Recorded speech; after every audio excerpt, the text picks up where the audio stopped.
Hey everybody, it's the coach. This is preseason football on EA Sports. Straight ahead, we'll see the veteran Joe Flacco and his new team, the Denver Broncos, as they square off with Russell Wilson and the Seattle Seahawks. I'll see you again at halftime as we preview some of the action coming up on Sunday. But for now, it's Thursday Night Football. And on the call, as always, it's Brandon Gaudin and Charles Davis. With the beautiful Puget Sound just to our west, you get a look inside CenturyLink Field here in Seattle. This crowd, as we've come to expect in recent years, as loud as any in the NFL, and they get even louder when their Seahawks are introduced. We're ready for football as the Seahawks get set to do battle with the Denver Broncos. Charles Davis alongside me, and I'm Brandon Gaudin. And, folks, the wait is over. Yes, it's just the preseason, but football is back in your living room. And I'm excited. I know you are as well. The summer heat feels good on these old bones, especially because we're not putting on pads. We don't have to be out there in that heat running into other people. But I'm glad these guys are. Football is back.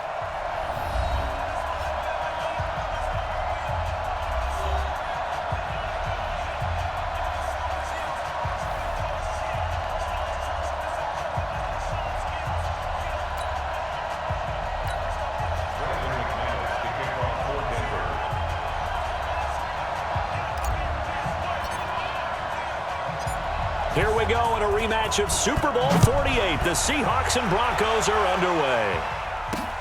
This one fielded at the 5. And he's up across the 25 and down at the 28-yard line. So out come the Seahawks now for their first possession. They're led onto the field by their quarterback, a man who's made quite the name for himself in the NFL, and that's Russell Wilson. And when I think of Russell Wilson, I think not just of the big plays that he's made, and those are considerable, but when they were made. 4th and 26 in a Big Ten championship game against Michigan State when he was with Wisconsin. A big completion helped lead his team to a victory. A big 4th down throw for a touchdown in an NFC championship game against the San Francisco 49ers. When the chips are down, this guy plays at a big level. This is Chris Carson, 1,000-yard rusher a year ago. The game's first play produces 6 yards, brings up 2nd down. Despite the blitz, they're still able to pick up a nice solid gain. The disadvantage of blitzing often alters the normal spacing and run fits and leaves creases like they were able to exploit right there.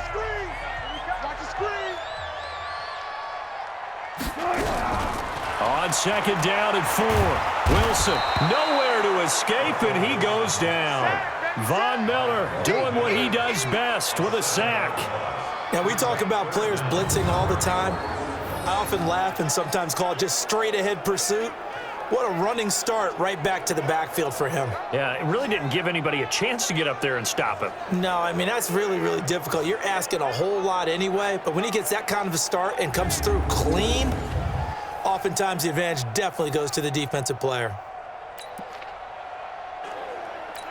Wilson of the Seahawks looking for something big following the sack. It's 3rd and long here. Let's bring it. Wilson after the play fake to Carson. Looks to throw, fires right side. And that's going to be incomplete. The coverage too good there. The contact popped the ball free, and it's 4th down. So the defense able to get off the field here on 3rd down. And it's one of the goals of the game. They've got to be effective on passing downs. It's one of the few things defenses chart. How did we do on 3rd down? That's a nice start for them in this one.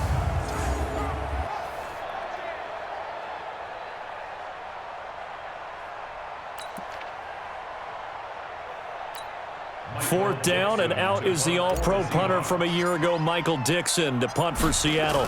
He'll kick it away after a 3-and-out on the opening drive of the game. And this one hits at the 1, continues on into the end zone for a touchback. The Broncos head out for their first drive, and at the controls in his first season in the Mile High City, a former Super Bowl champion in Joe Flacco. And in Baltimore, they drafted Lamar Jackson.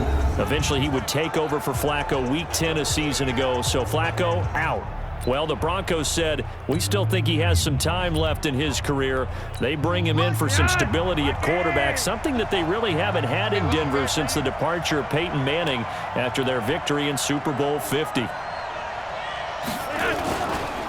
Now the young man who was a Pro Bowler as an undrafted rookie, it's Phillip Lindsay. And he is brought down at the 22 after a gain of 2, and it brings up second down. The offensive starters now for the Broncos. A second-year receiver at SMU, Courtland Sutton, had a pretty nice rookie season, averaging nearly 17 yards per catch, but there's still plenty more for him to work on. Not only should he be able to be a big-time red zone threat, they want to be a little more elusive in the open field. From the 22, Flacco. Man open, he's got it complete to Courtland Sutton. That one good for 13 and a Denver first down. Sutton is part of a good young receiving core for the Broncos. They liked Sutton enough last year. They traded away Demaryius Thomas, if you remember, halfway through the season. And Sutton, he responded. Rookie campaign, had over 700 yards, 42 catches for the man from Brenham, Texas, which is located halfway between Houston and Austin. There's Freeman. And this defense not giving him anything there. Maybe a yard up to the 36. And a look at Seattle's defense. Michael Kendricks is an inside linebacker who can roam sideline to sideline and make plays.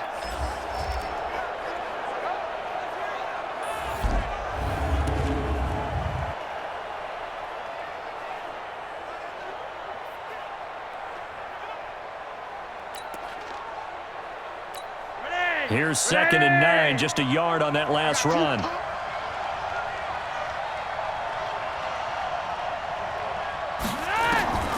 Operating out of the gun, Flacco.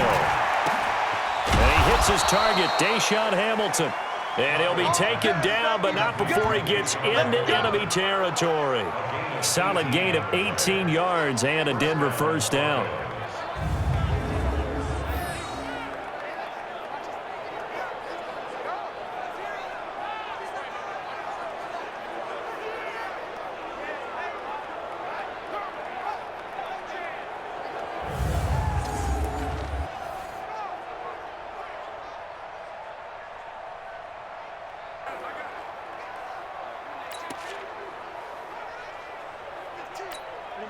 So from Seahawk territory now, it's 1st and 10 at the 46. All day, every day, any day. On 1st and 10, it's Lindsay. Just a yard on the first down carry, so it's 2nd and 9. Well, we saw him there trying to get it to the outside, trying to get to the perimeter, but not a whole lot of room there. But there's got to be one positive to that. If you keep moving laterally, creases tend to develop as the game moves on, and they can run it back inside later. A second down pass play there, but it's incomplete. You get a tight end like this, and you know he's used to dishing out punishment, but here, he's one that has to absorb the contact, and as a result, unable to hold on to the football. After an incomplete pass on 2nd down, that'll leave him trying to convert on 3rd and 9. Here's Flacco off the play fake to Lindsay. Got him in. He finds Sanders. 17 yards for the Broncos there as they've got themselves a first down. I don't believe that this opening drive is surprising to either one of us after the time we spent with the coaching staff and players prior to the game. What about you? Absolutely. Not only that, but that big article in this paper this morning about their philosophy on starting games like you're shot out of a cannon, and that's what they've done. Very methodical here on this first drive. Yeah, so many teams talk about that fast start. We're actually seeing it happen right here in front of us. But now the kicker. Can they cap it off by putting the ball in the end zone?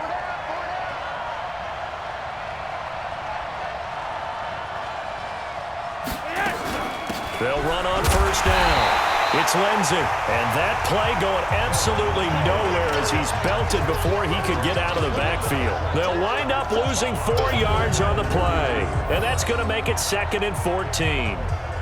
Anytime you call an inside running play, you just know there should be a lot of congestion there. You're counting on your offensive line to take control of the line of scrimmage. That didn't happen in this case, and that play got bottled up.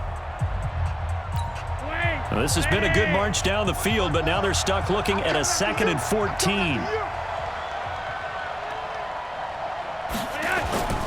Flacco off play action. There goes a deep ball, and he is into the end zone for a Denver touchdown. Emmanuel Sanders, 32 yards, as his guys are able to strike first here in this opening quarter. An ideal start for them, really. You force the punt, and then you go down and score. And you've got to see a fist pump on the sideline from the head coach, don't you? Because he's turned into his bench, and he's telling his team, this is how we prepare. Force the punt, go downfield and score. I told you guys, it's just like a boxer in the gym preparing for the fight. Now we get to turn it all loose. On here, Brandon McManus for the point after.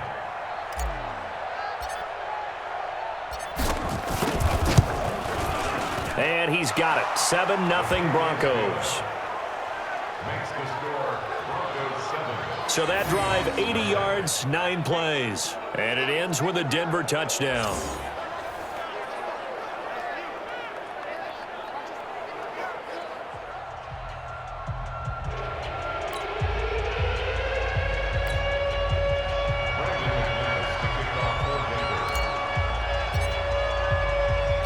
After the touchdown, here's McManus now to kick it away. This one fielded at the 5. And it's a pretty good return here as he'll get it up to the 29-yard line. The Seahawks offense now, they get ready to head back onto the field. And on the first drive, 3 and out. And I know that these are professional athletes, but I would imagine sometimes you get the nerves at the beginning of a game still, don't you? Those don't ever go away. And typically what I've heard from guys and what I remember from playing, if you don't have nerves at the start of a game, it's not going to be a great day for you. You're not really ready to play. So finding a way to harness those nerves and not let them affect you in a negative way, that's what all the guys are looking for. They run on first down as they get about 3. 2nd and 7 forthcoming. Tackled by Bradley Chubb, the number 5 pick in the 2018 draft.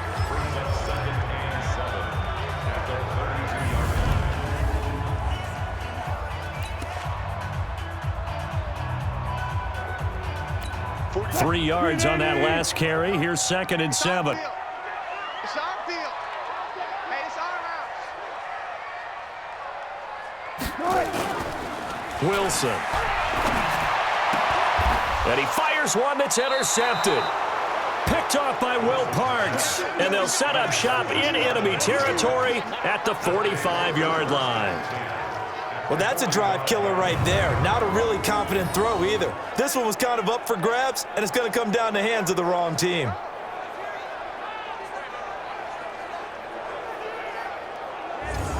The Broncos offense now gets ready to head back onto the field. They have to be thrilled with that first drive that got them the touchdown. Now they'll be looking to make it a 2-score advantage here on the road. And you know they spent all week in practice, in meetings, talking about taking an early advantage. Being the road team, going up a score, that takes the crowd out of the game and puts some doubt in the minds of their opponents.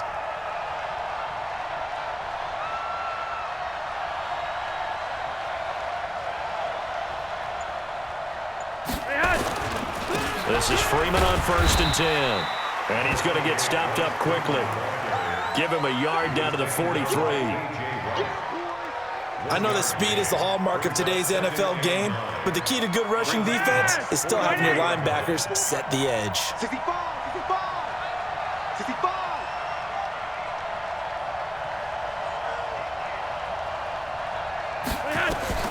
On 2nd and 9, Flacco, he's got his big tight end, Fant. 9 yards to pick up there, and it's a first down. Interesting note on quarterback Joe Flacco. While in Baltimore, Seattle is actually the only team he never defeated.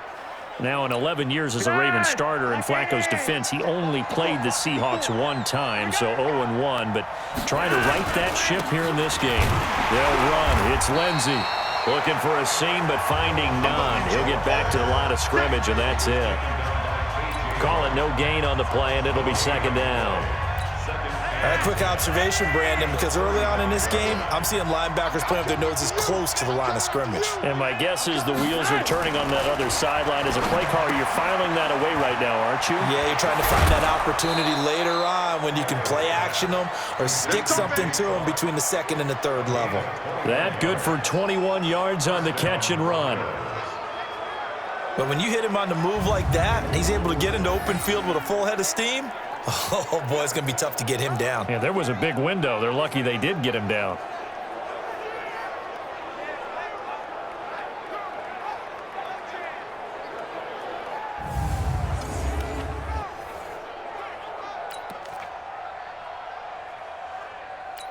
And into the red zone now. And, Charles, they told us offense in the red zone was a focus this week in practice. A huge priority, and the key was to get points, so you know that all the time during the week they talked about executing, taking care of the football, no big mistakes, make sure they put points on the board and come out of it with that. And he'll get about 3 just outside the 10, stopped at the 11. Vision is so important for the man in the middle because his ability to look through all the clutter that's happening in front of him, diagnose a play, and then go make it and finish it, that's when the great ones know that they have the goods.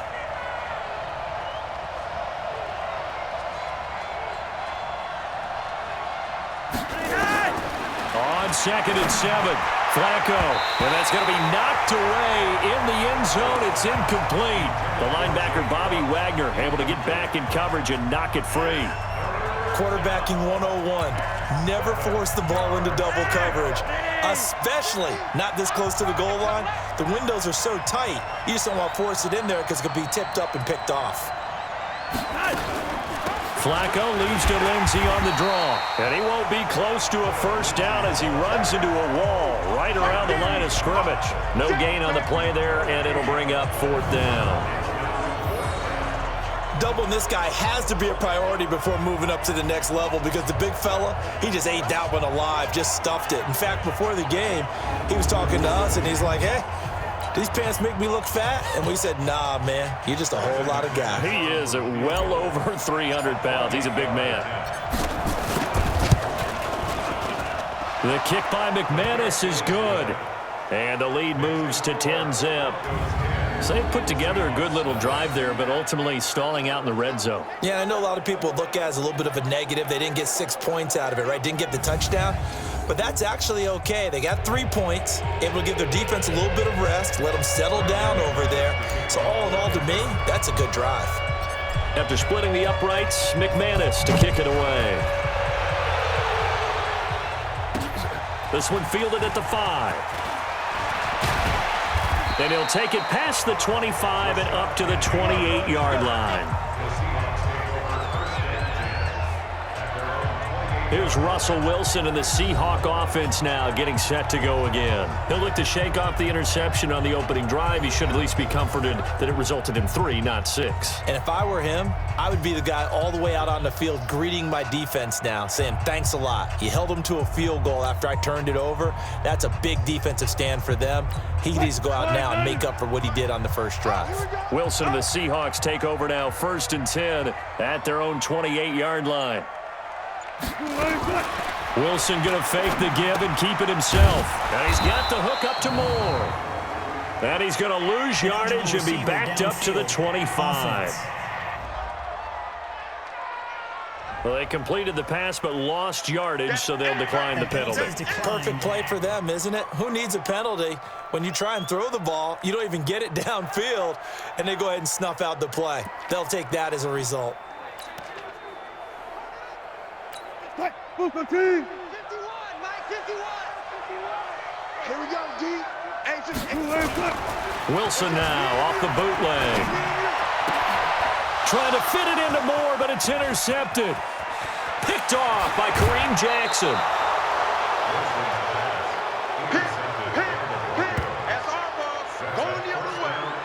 First quarter, and now he already has 2 interceptions. Yeah, he's got to guard against being tentative from this point forward, though. He's got to still make the right reads, make the proper throws. I've seen guys in this league throw 4 interceptions in a game and win. He's got to understand, put it behind you, keep pressing forward.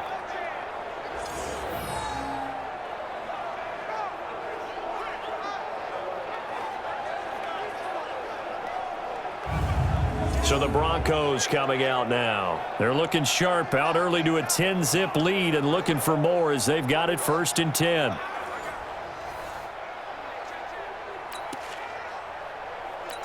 Suddenly it's 1st and goal after the interception. A quick change in the situation here.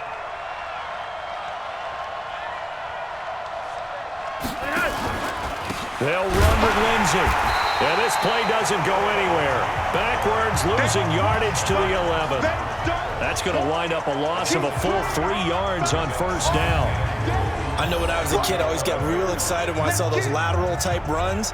But the best backs that made it happen, they put a foot in the ground and just go. That didn't happen there. That play got swallowed up. So they get pushed back to the 11, and here's 2nd and goal.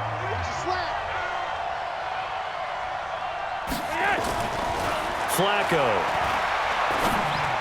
And that is incomplete. The linebacker, Bobby Wagner, able to get back in coverage and knock it free.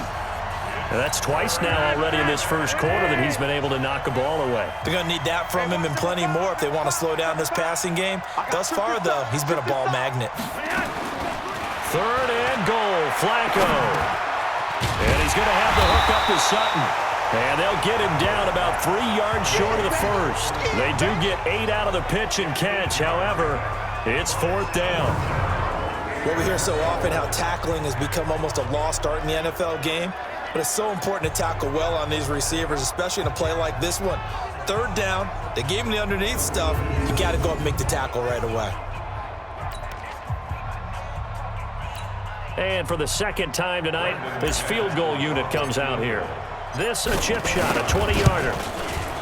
And McManus able to put it through. And they add on to their 1st quarter lead. It's now 13-0. They got the interception, but very little movement after, and that forces them to settle for 3. And it does feel like settling when that happens, doesn't it? It certainly does, but we got to give a lot of credit where it's due, and that's to the defense because they ran onto the field. This is what we call sudden change, right? Interception, you got to go put out the fire, and they did, holding them to a field goal. After splitting the uprights, McManus to kick it away. This one fielded at the 5. And he's up across the 25 and down at the 28-yard line. Russell Wilson now gears up to lead the offense again. Bottom line, he's got to figure things out. He's completed 3 passes, but 2 of them have been to the wrong team so far. And when we talk about the best quarterbacks, we're usually talking about touchdown to interception ratio, aren't we? And 2 to 1 is acceptable, but the top line guys 3 to 1 or better is what they're looking for. Now we're talking about interceptions versus completions. That's not a ratio should ever be in any discussion. And that one blown up quickly as he's going to be stopped before he could even get started. I saw Von Miller in college at Texas A&M, and all I kept hearing about was his speed off the edge to the quarterback. But what impressed me, his balance and his ability to take on blocks and be a force in the run game as we just saw there.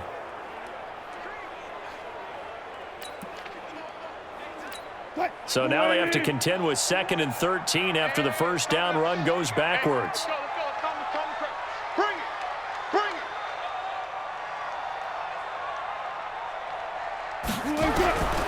Out of the gun, here's Wilson. Completes it to Dixon. And he'll get to the 29-yard line, brought down there. Only 3 yards on the catch. It's 3rd down. And here's a look at the defense for Denver. Outside linebacker Bradley Chubb was selected 5th overall in 2018 by the Broncos because they expected him to be an immediate impact player, and that's exactly what they got. He broke the Broncos' rookie sack record, formerly held by Rulon Jones and Von Miller. A nickel set defensively for the Broncos here on 3rd down. We got to get to the ball. Let's keep moving.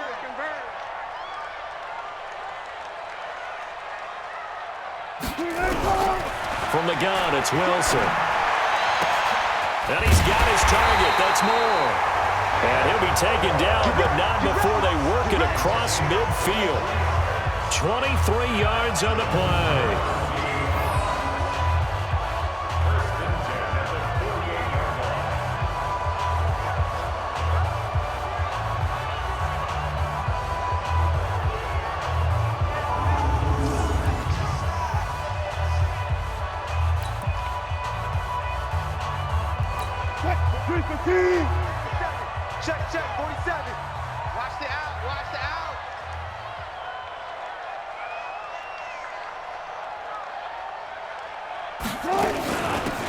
first down. It's Carson. 2 yards on the carry there. It'll be second down. One thing to keep in mind, partner, especially in the second half, when you've got a running back of this size, of these dimensions, I can just tell you, attrition does set in for a defense because you're excited about hitting him in the first half. Maybe not so much in the second half, and some of these shorter gains turn into bigger runs later. Throwing on 2nd and 8. Wilson, and Dixon has it. And he'll get it down on the play to the 37. 9 yards to pick up there, and it's a first down. Line of scrimmage, the 37 on 1st and 10.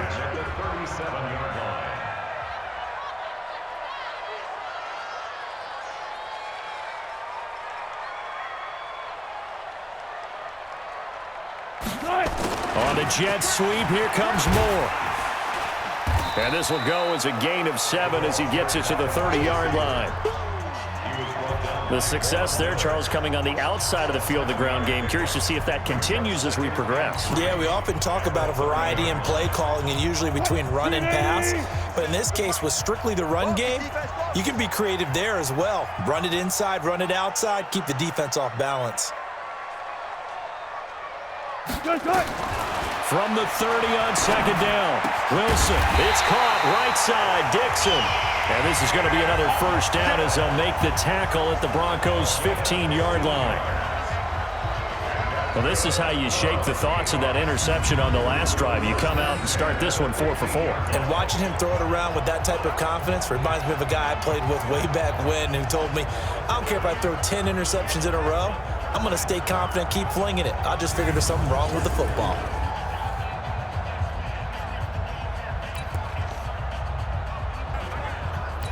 An inaugural trip to the red zone here for the Seahawks. They've got a 1st and 10 at the 15.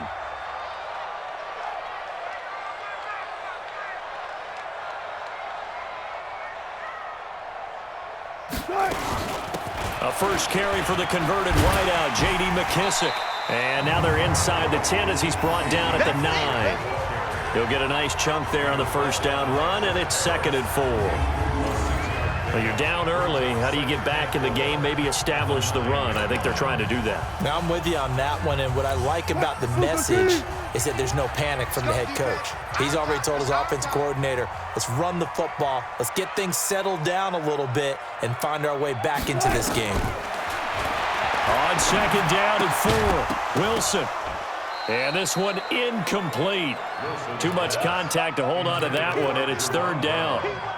Get your backs to the goal line. I can hear my high school coach right now. This is when force meets force. Got to be physical in order to win this battle.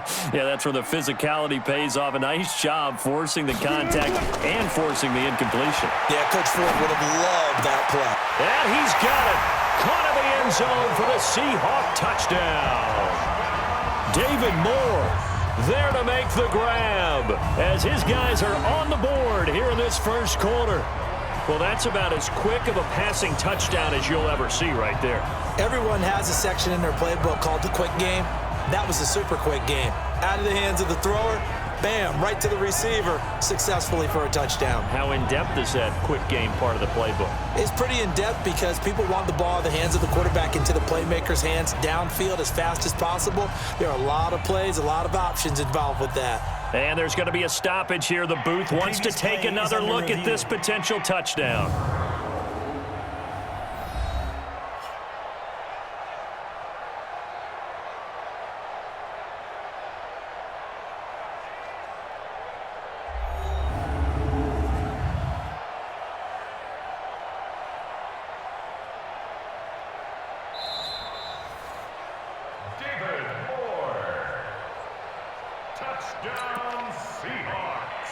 They had to go to the monitor, get an extra look. That's what the technology is for, and this touchdown will count. Myers connects on the PAT, and it's now 13-7. A 10-play drive that time, and it all culminates with a Seattle score.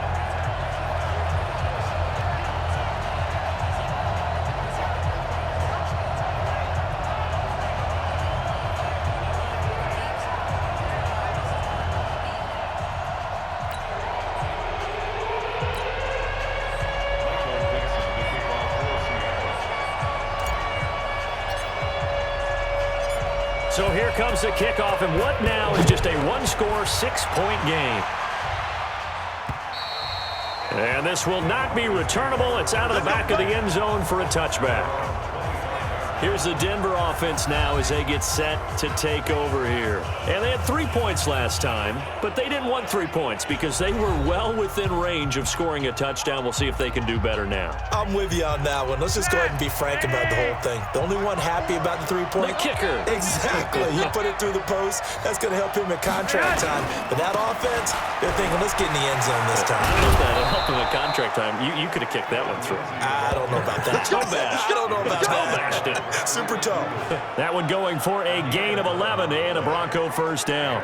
Well, we talked about Phillip Lindsay so much last year, but it bears repeating. Undrafted in 2018, the Broncos would sign him in May, and that was a good decision. He would have a 1,000-yard season, 9 touchdowns en route to a Pro Bowl appearance. So from undrafted to playing in the Pro Bowl in 10 months, that's pretty clean living for Phillip Lindsay. On first down, right back to Lindsay. And this has been a recurring theme tonight for sure. Nowhere to run. Back to the line of scrimmage, that's all. You don't see that a ton, do you? The cornerback coming over to the middle of the field to make a run tackle. That's someone with a ton of confidence to feel like nothing is pressuring him on his side of the field. Sees that the ball is moved to the middle and just sprints over there to help out. He ends up getting the tackle. Well played. A first down there on a pickup of 25.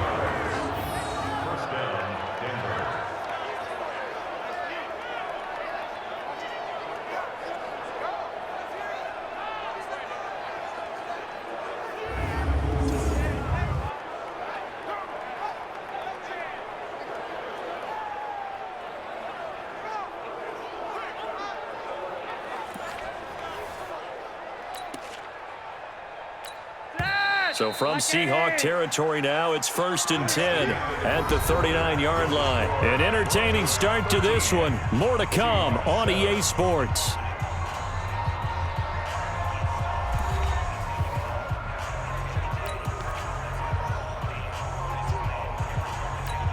So from the 39 now, they'll come up on a 1st and 10.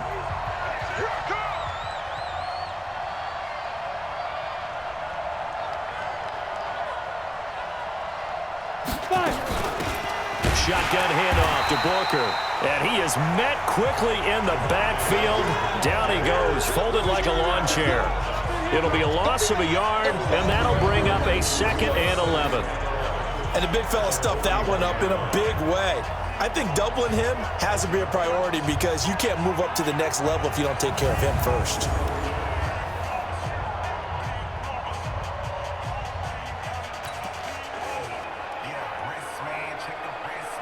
Come on, set. 18 Gator. And let's pin the mirrors back and go full strength.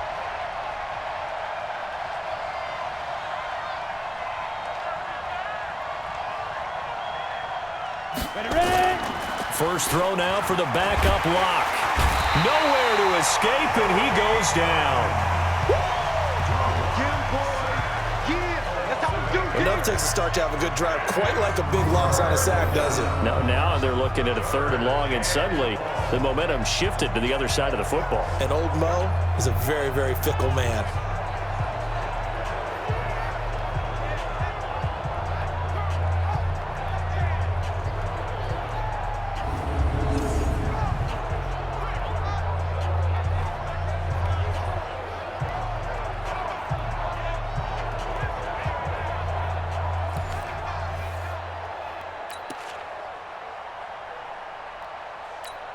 Need something from deep in the bag of tricks here after 1st and 2nd down went backwards. It's 3rd and very long.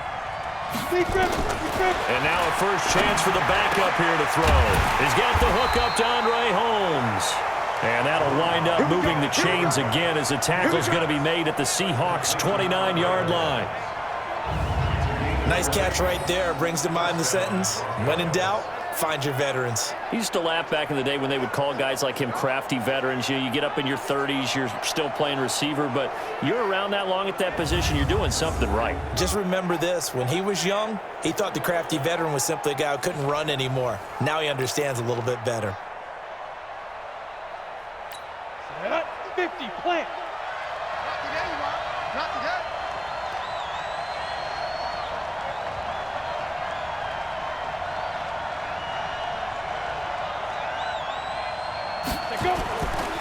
They'll run on first down. Freeman. And they're going to stop him right at the line of scrimmage. Just no cutback lane to be found whatsoever. 2nd and 10. Looked like he was trying to bounce it outside, but no success. Yeah, sometimes you got to just figure out where you're going to go, and sometimes you just have to take it to another spot. In trying to get it outside, the defensive pursuit was there and just ran him down. They try to throw on 2nd down, but this one is incomplete.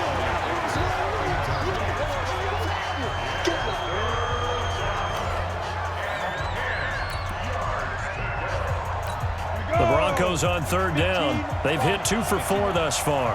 This is 3rd and 10. On play action, Lock. And it falls incomplete after almost being intercepted. A pick there would have been great. The good news for the defense now, it's 4th down. Not only was the call spot on, how about the execution of that defense right there? The zone was absolutely locked up tight. He was trying to force it in there on 3rd down. But if there's a time to force it, he felt like he needed to make a play, right? Yeah, exactly right. 3rd down, you got to try and find something. There's nothing available there for him. And this will split the uprights. It's right down the middle. And now it's a 2-score game at 9, 16-7.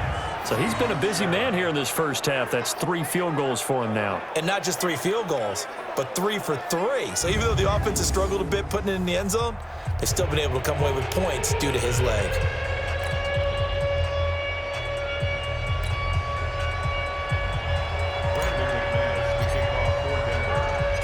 After splitting the uprights, McManus to kick it away. And they will not get a chance to return this one as it's through the end zone for a touchback. The Seattle offense now set to come back out on the field. And that last drive, a long drive, but not just that. They had a great air attack going. Do they stick with that? I would think that they would, because if they were confident enough to do it on the last drive, starting backed up in their own territory, why would you change anything? They've got to be confident about what they're presenting and continue to do so. Yeah, because the secondary, they really look clueless. And that was amazing because that drive went and went, no adjustments, and no big plays by the defense to knock the ball away. On the stop that time, it was Josie Jewell. They'll break the huddle, come up on 2nd and 8 at the 27-yard line. Now it's the backup Smith. He's going deep for Brown. Now a clash of bodies here, and it's intercepted. Picked off around the 41. And they will set up shop at their own 41-yard line. And Brandon, this is a real nice job defensively of getting inside a quarterback's head and figuring out, okay, where's he going with the football? Because you can make an educated guess defensively, not all the time, but sometimes. And when you're right, you've got a decent chance of coming away with the football. The offense trots back onto the field, and we take an in-depth look at Royce Freeman. Now, the good news, his team's winning. The bad news, he hasn't had the game that he's hoped to, at least to this point here in the 2nd quarter. And a lot of that is pride, because these types of backs want to be in the center of all the action and leading their team to victory. They'll take the win right now, hoping to jump his game up as this one moves on. Yeah, he probably wants a little bit more of the spotlight going forward. And he'll be taken down just shy of midfield. Now, after the running play, we've got a man down on the field. Definitely the last thing you want to see here in a preseason game. We'll be right back.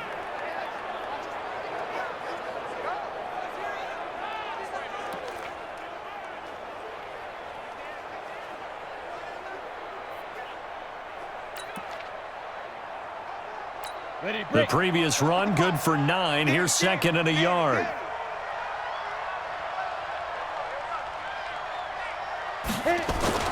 Now a play fake, and here's Locke. He's got his 6'5" receiver. That's Tim Patrick. 18 big yards on that one, and a Denver first.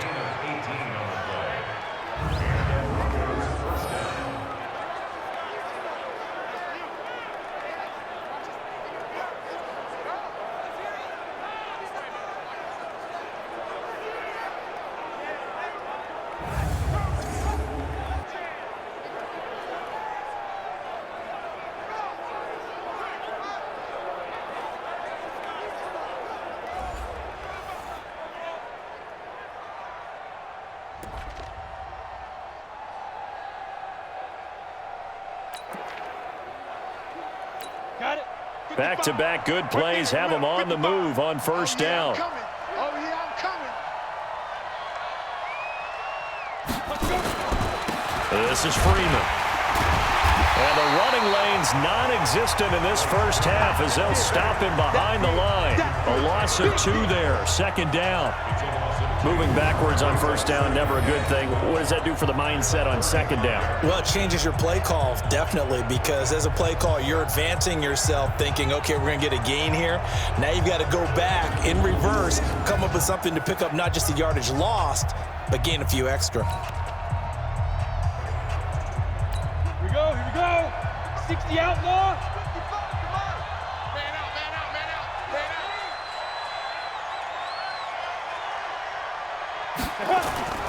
Block off of play action. Holmes has got it complete. And that'll wind up moving the chains again as the tackle's going to be made at the Seahawks 21. I think it all came together there. In-breaking route, drove it with excellent pace. Money throw right there to move the sticks. Block now. 3 out of 5 since taking over as he's given his guys a first down.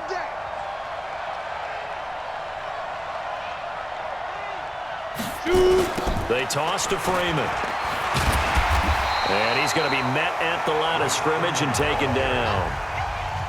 No gain on the play. It'll be second down.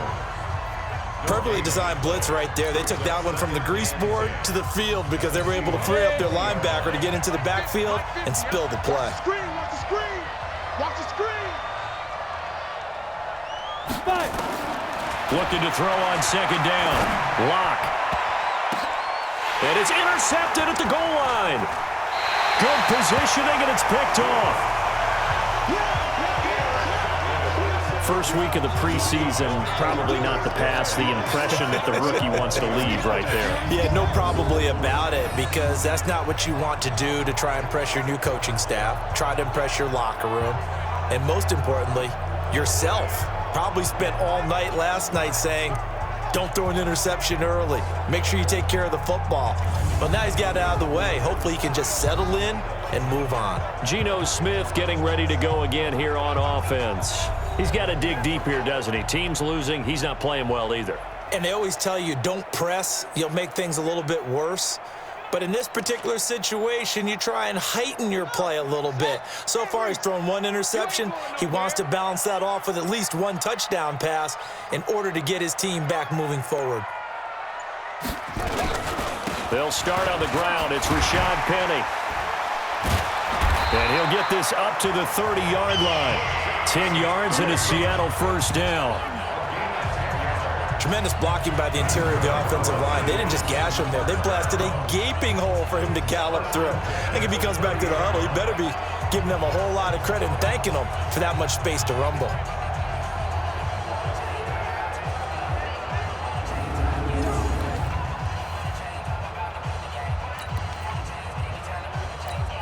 So 1st and 10 now from the 30.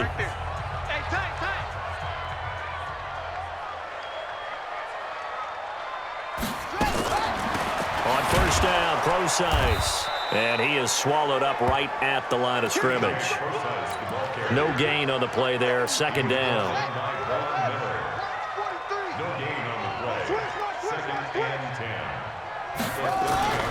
Throwing on second down. Smith had his hands on it but dropped it. The rookie making a little bit of a rookie mistake, third down. The Seahawks on third down. They've been okay, 2 for 3 thus far. This is 3rd and 10. Smith now to throw. Oh, he almost intercepted it. They're just forcing it into too many tough spots. That was almost a 4th pick of the game. And now 4th down. So it doesn't look like they're going to be able to build off the turnover. Well, the defense certainly did its part. It got them the football. But you're exactly right. It looks like they're going to have to punt this one away.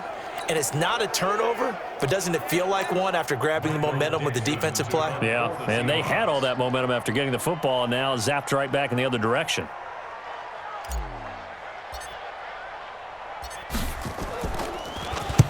And the punt team on now as this one's sent away. We'll call that a 47-yard punt, a return of just 3. And the Broncos take over, first down and 10. The offense trots back onto the field, and we take an in-depth look at Royce Freeman. It's the second quarter. His team has the lead, but I think he's hoping for a little bit more production out of himself. And we often talk about preaching patience to a runner when things are a little bumpy in the early going, but we have to do the same thing with the offensive line. They can't wait to halftime to make the adjustments. They have to do it from series to series so those surface tablets come into play. Check out what the defense is doing and see if they can find a better way to run it. So they search for that patience here now.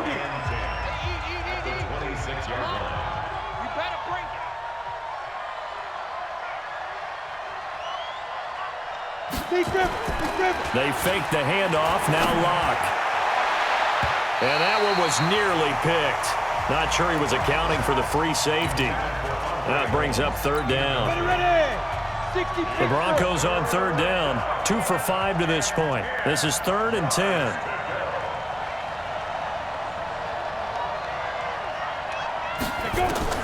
Throwing his Locke on third down. Out of the backfield, this is Devontae Booker. And out across midfield down to the 45. That one nearly 30 yards, 29 officially. And this is why trying to cover the angle route is so difficult. Anyone playing the linebacker position, when they see a running back out of the backfield widen because he heads towards the flat first, oftentimes you widen too much and overcommit. He cuts up inside, and that's what we saw there. A nice pickup for a first down.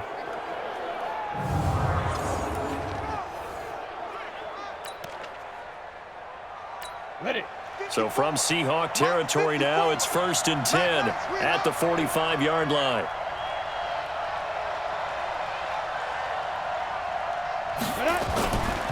Now it's Freeman. And this winds up a gain of 4 to the 41. I call that play a success. A nice inside run sets up a very manageable second down. A very solid gain on that play. Following the pickup of 4, here's 2nd and 6. Watch the twist, watch the twist. Play action. Now it's Locke. He's going to air one out. Got a man. It's caught at the 6-yard line. And all the way home for a Broncos score. Tim Patrick, 41 yards. And the Broncos push further out in front. He put quite a bit of air underneath that touchdown pass. Of course, we knew that he had the strong arm. That part was easy. You could see that throughout his college career. But what you want to know about a rookie is when the pressure's on, can you throw with touch?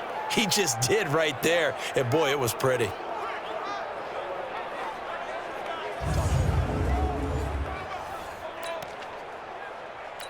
Now McManus to tack on the extra point.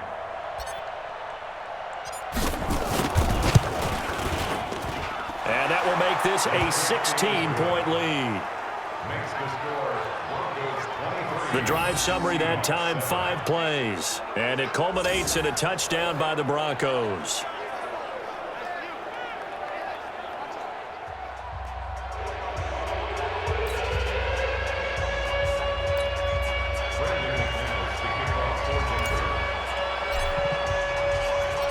After the touchdown, here's McManus now to kick it away.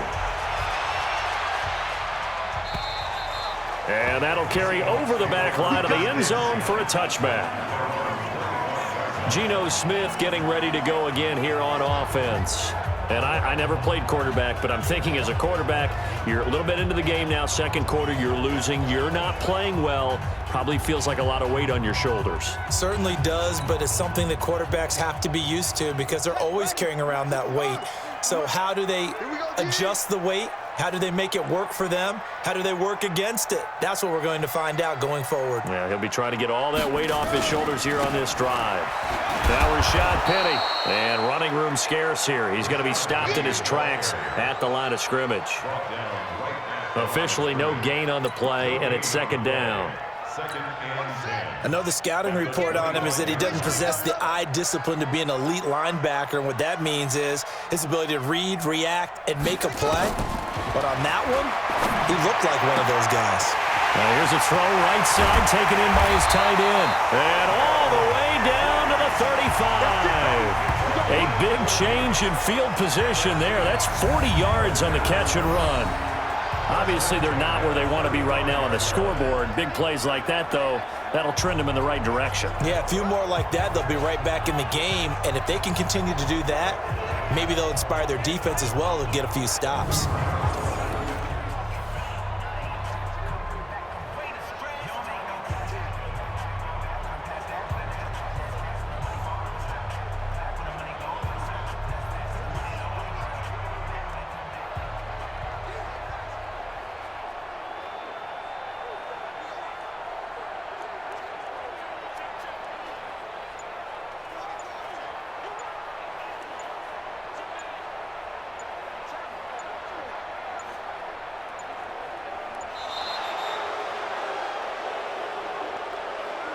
Delay of game, offense.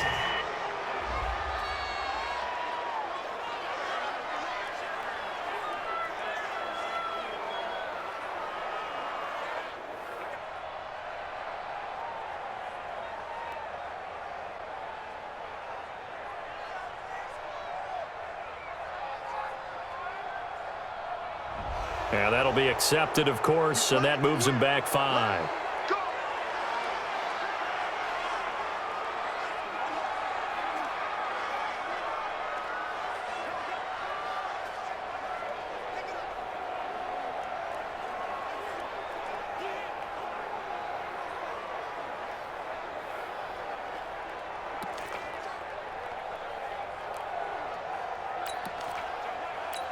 Now they need 15 yards on this series after the delay of game. 1st and 15. After the penalty, it's Penny. And he got blown up. Losing yardage on the play back at the 44. A good response by the defense, sending them backwards after that huge gain last play. It's a tough one right there. He ran right into the teeth of the blitz as the linebacker was freed up in order to stuff that one for a loss. I think quarterbacks got to see that. Got to find a way to audible into something a little more advantageous.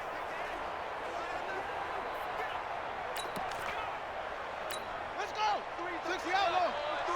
Check. 43. In your face.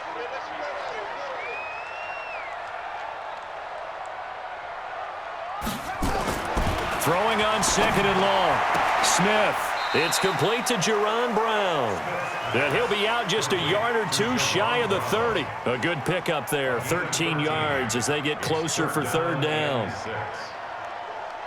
Seems as if the passing attack's starting to heat up a little bit here in the 2nd quarter.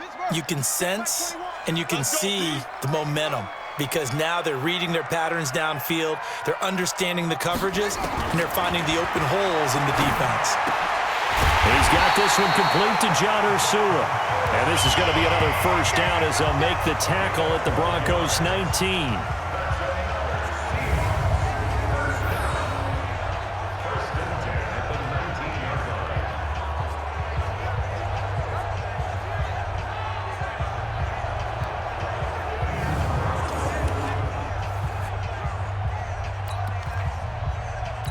Smith now just 3 of 6 throwing it, but that last completion gets a 1st down.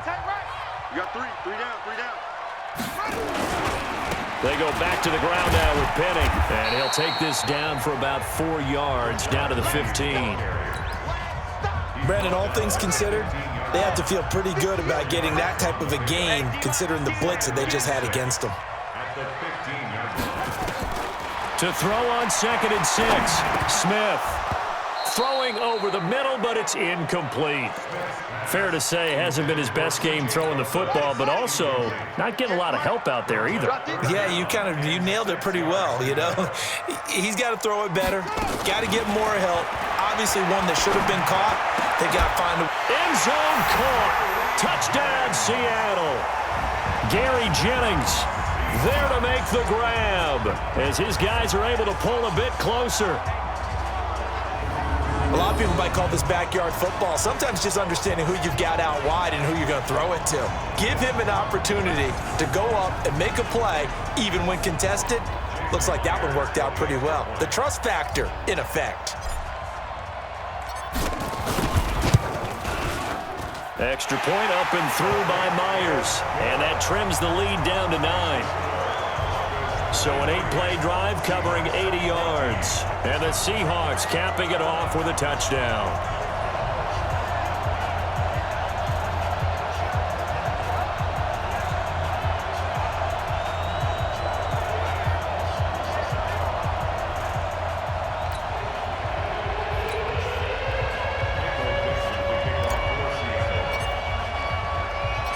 So the lead is now dwindled to 9 as the kick here is away.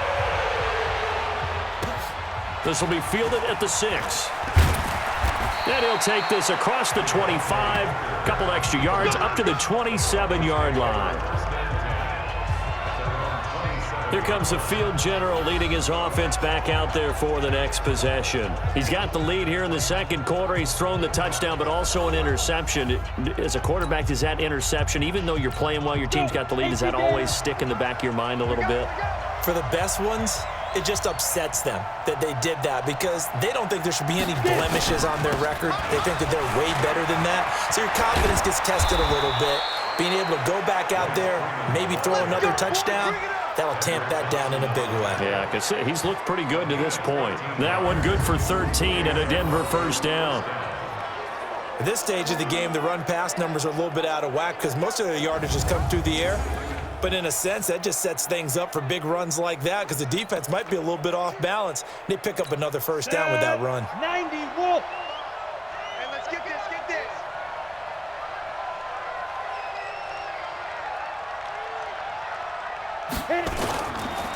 Freeman again, a first down carry. And he will be brought down at about the 43 that time. 2 yards on the pickup there. It'll be 2nd and 8. They tried a quick hitter inside, but that one was swallowed up because what they're hoping, those big defensive linemen will take the bait and move laterally and open up a crease that they can run through. Didn't happen on that play. A second down pass play there, but it's incomplete. He kind of forced that one there, didn't he? It's almost like he predetermined where he was going to go with the football. Yeah, he wasn't really going through progressions. He wanted to go to his top guy. You do that against this defense, they'll make you pay, won't they? Yeah, they certainly will. They react very quickly to the thrown football. Throwing now is Locke. Open man is Holmes. And he's going to get this down to the 35-yard line. A well-executed 22-yard gain.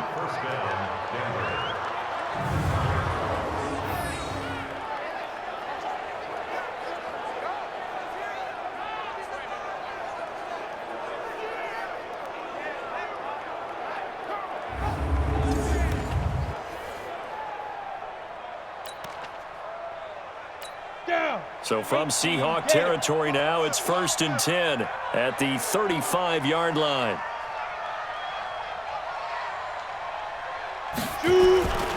On first down, it's Freeman, and he is going to lose yardage here.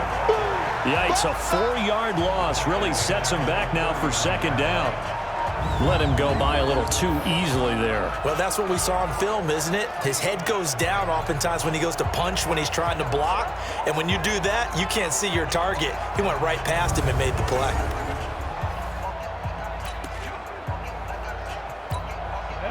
Ten Lobos. 55. I want that. Give me that ball, defense. Give me that ball. Give me that ball, defense. Throwing on 2nd and 14. Locke. It's caught. Reception by Holmes. And they are able to stop him, but he does take it all the way to the 2. Let's go.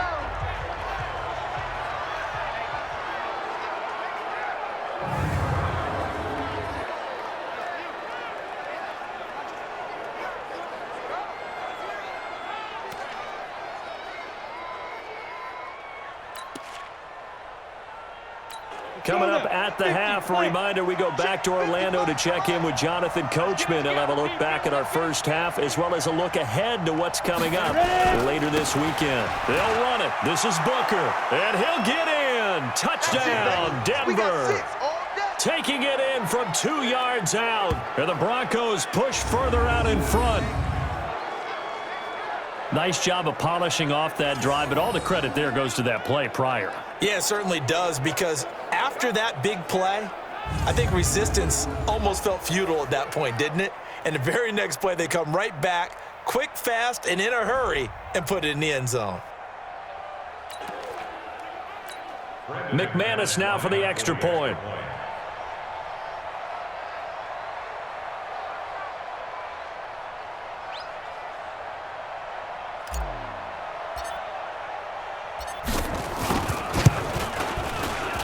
And that will make this a 16-point lead. So that winds up a 7-play drive all told. And it's Devontae Booker that's able to finish it off with a touchdown.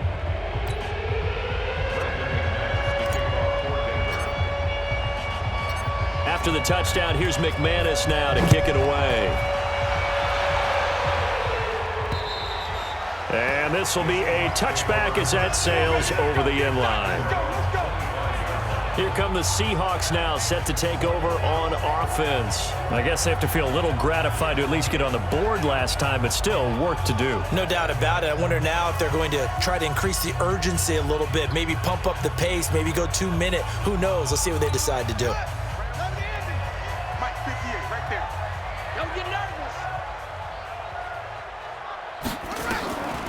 The drive starts with C.J. Preseason. And that didn't fool anybody. He's going to be dropped in the backfield. That's going to go as a loss of a yard, and it'll be second down.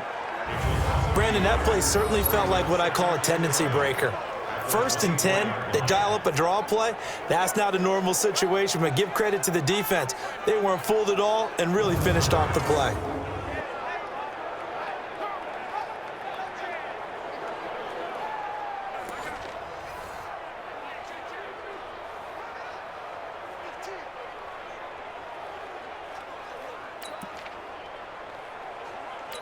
A loss of a yard there to start out. That leads to a 2nd and 11.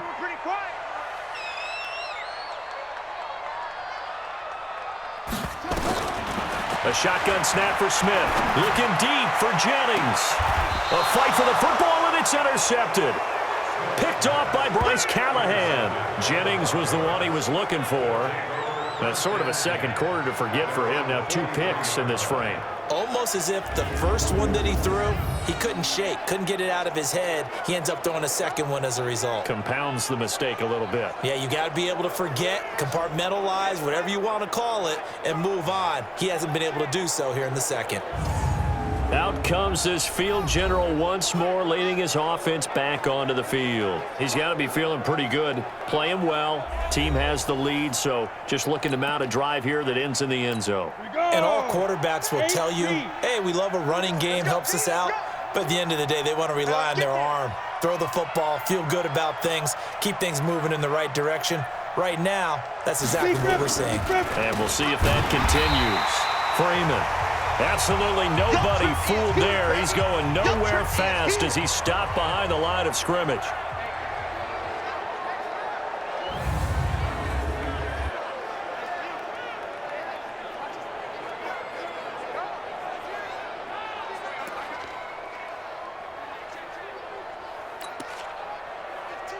Here we go. 15, Lonnie. 15, Lonnie. Watch that in. Hey, we got 4. We got 4 down. 4 down. Okay, go. Throwing on 2nd and 14. Locke making the catch. It's Winfrey. And now the ball's out. Fumbled near midfield. And the Seahawks have picked it up. And they take possession 2 yards away from midfield at the 48-yard line. You know, if this is the regular season, partner, we'd be talking about just how costly a mistake that was, but probably good for him to get it out of his system right now. Just hope for him and the team it's not a sign of things to come. Yeah, without a doubt. Plus, got to worry about making the team. Those types of errors don't help you. And Seattle now ready to march onto the field. And following the interception, just any interception, are you a little bit more cautious when you start that next drive, or no, you just throw that out the window? I think you are. I don't think that there's any way you can run back out there and go, totally didn't affect me. Let's just go ahead and be loose with the football again. You're going to take care of it, but you have to be careful about being too cautious because now you can't run any offense at all. Still want to attack. We'll see how they attack him here. On the draw, it's Preseason. It's a 7-yard carry to set them up with a 2nd and 3. And there we saw one of the downsides of blitzing during a rundown, because sometimes you get out of your gaps. You don't fit the run quite as well because you're headed towards the ball carrier with abandon. A good run got 7 on first. Here's 2nd and 3. Get ready.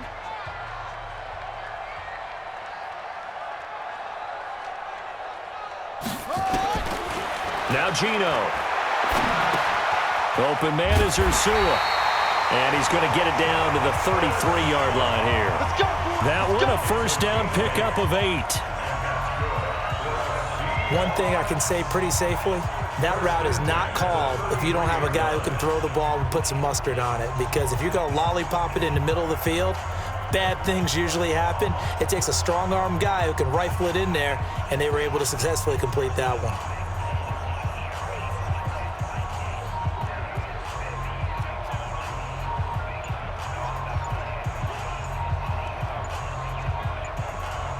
So we have reached halftime in our first preseason matchup of the year as we send you cross-country to Orlando. Jonathan Coachman is there and has our EA Sports halftime report. All right, Brandon, thank you very much. It is back to football for 22 teams here on this Thursday night, minus the Broncos and Falcons who played last week.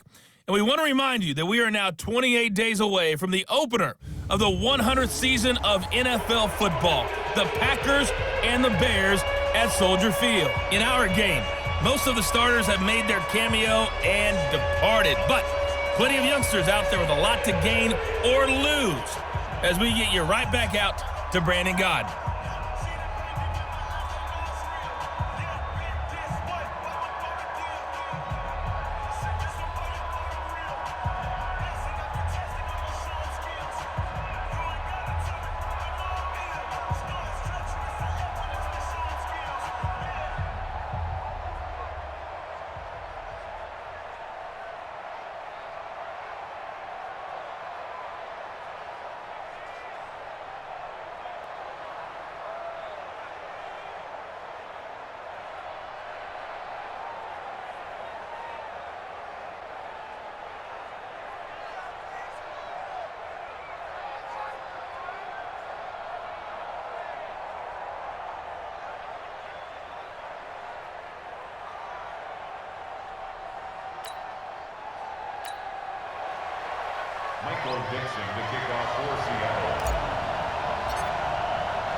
Probably not likely to see many starters in the second half as we get back at it underway in this preseason opener.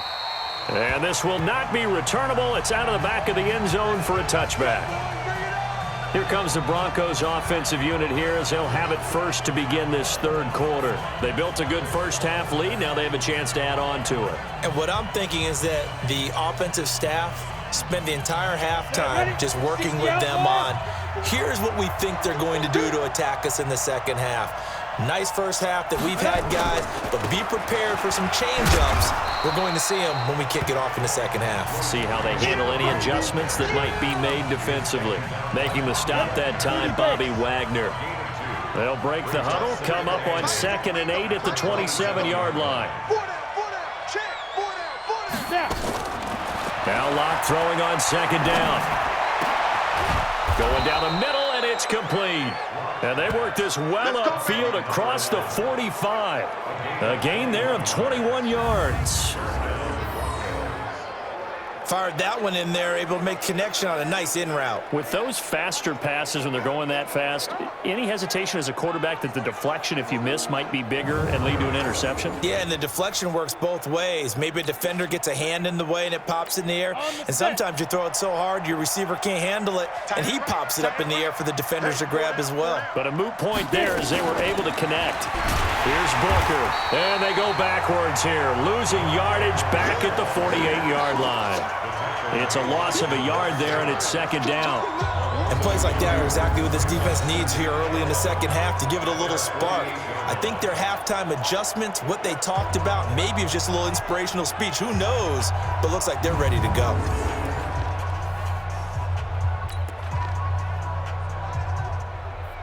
Ready.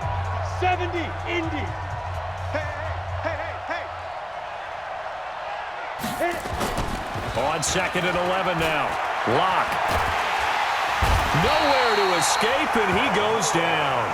The 330-pounder Al Woods brings the boom on the sack.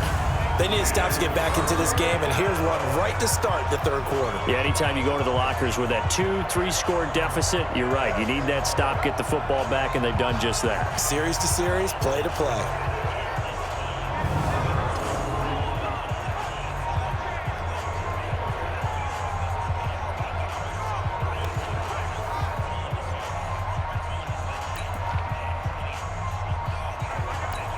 And now they're looking for 19 yards here on 3rd down following 2 negative plays. Come on, boys, come on, go. On 3rd and long, it's Lock. And the throw there going to be incomplete. That's it, baby. And now before they run this 4th down play, we're going to get a timeout. It's just their first, so 2 remaining as they burn 1 here in this 3rd quarter. The Broncos send out their punter now. And the way this offense has moved the ball, he hasn't been needed till here in the 3rd.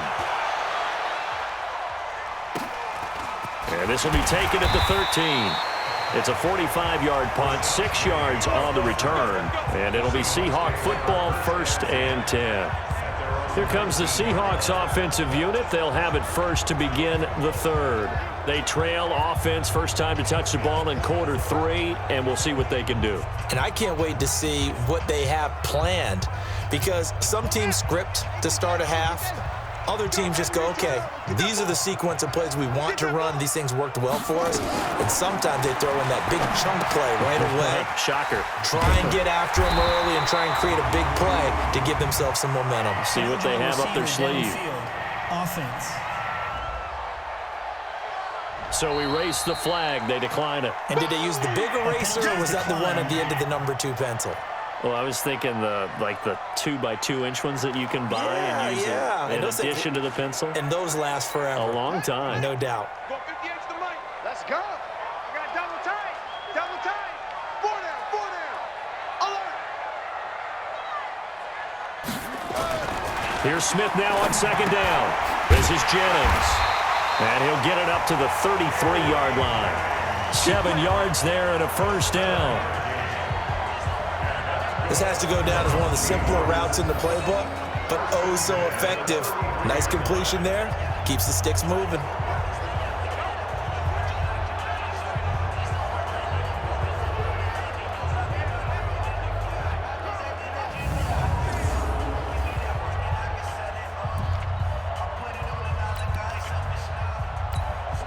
So they'll come up 1st and 10 now from the 33. Stop your whining.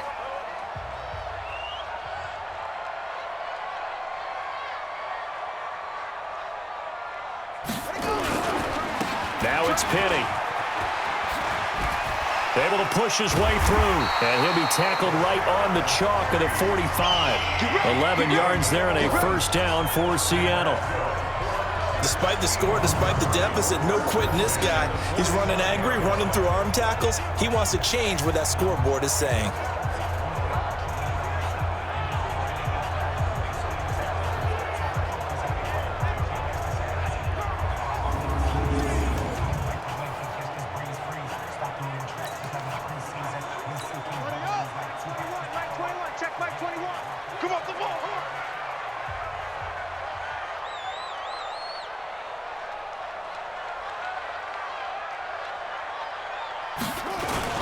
They keep it with Penny on 1st down.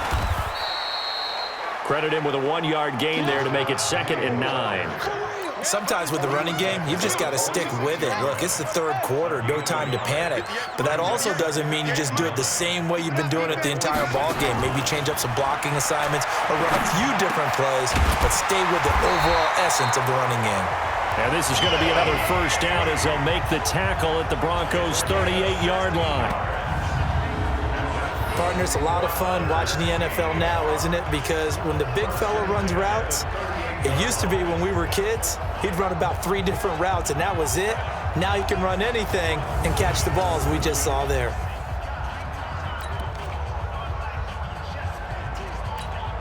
So a 1st and 10 now in Denver territory at the 38. It's out, baby. That's big out.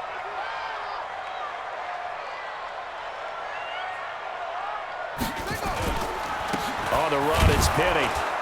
And they will only muster a yard here to the 38. Now, they struggled to get him rolling on the ground in the first half, and that's sort of continuing here in the third quarter. Yeah, but I don't think it's time to abandon the running game. I would say keep feeding the horse, and I believe he'll eventually reward them, especially as we get deeper in the game. On 2nd and 9, Smith. Oh, he's able to outmuscle him here as he pulls it in. And this is going to be another first down as they'll make the tackle at the Broncos' 22-yard line. Almost not fair. The big guy running the corner route, being able to lean and push and get to where he wants. So how do you stop it? A lot of times you want to have a linebacker on him, a bigger body guy who can handle him physically, but a lot of times that doesn't work as well because his quickness often wins the route. Smith will bring his guys up 1st and 10, and he's 4 for 4 now, throwing the ball to start the drive. They'll run with Penny here out of the shotgun, and he's going to lose yardage and be backed up to the 25. Call it a full 3 yards in the wrong direction there. Brings up 2nd down. He continues to struggle to find a crease to break off a big one and might need to just put that aside and just try and ram his way forward and get what he can.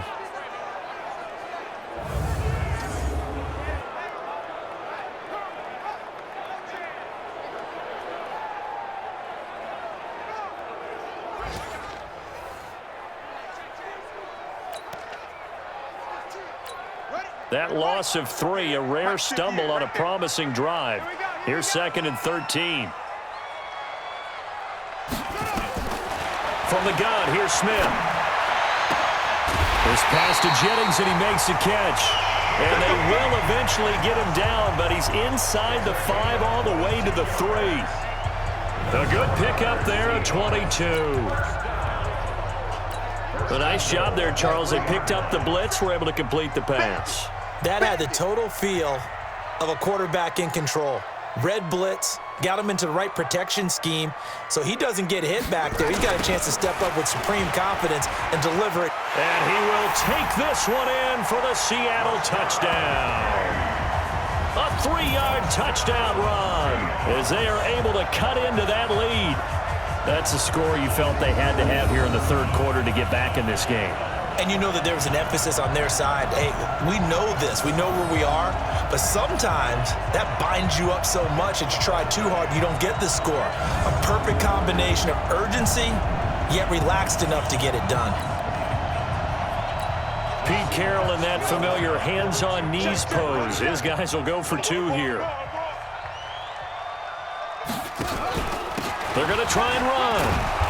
And they'll bring him down after just a short pickup. And he got it on the touchdown run, but he won't get in here. He'll be stopped short, and they'll come up empty on the try for 2.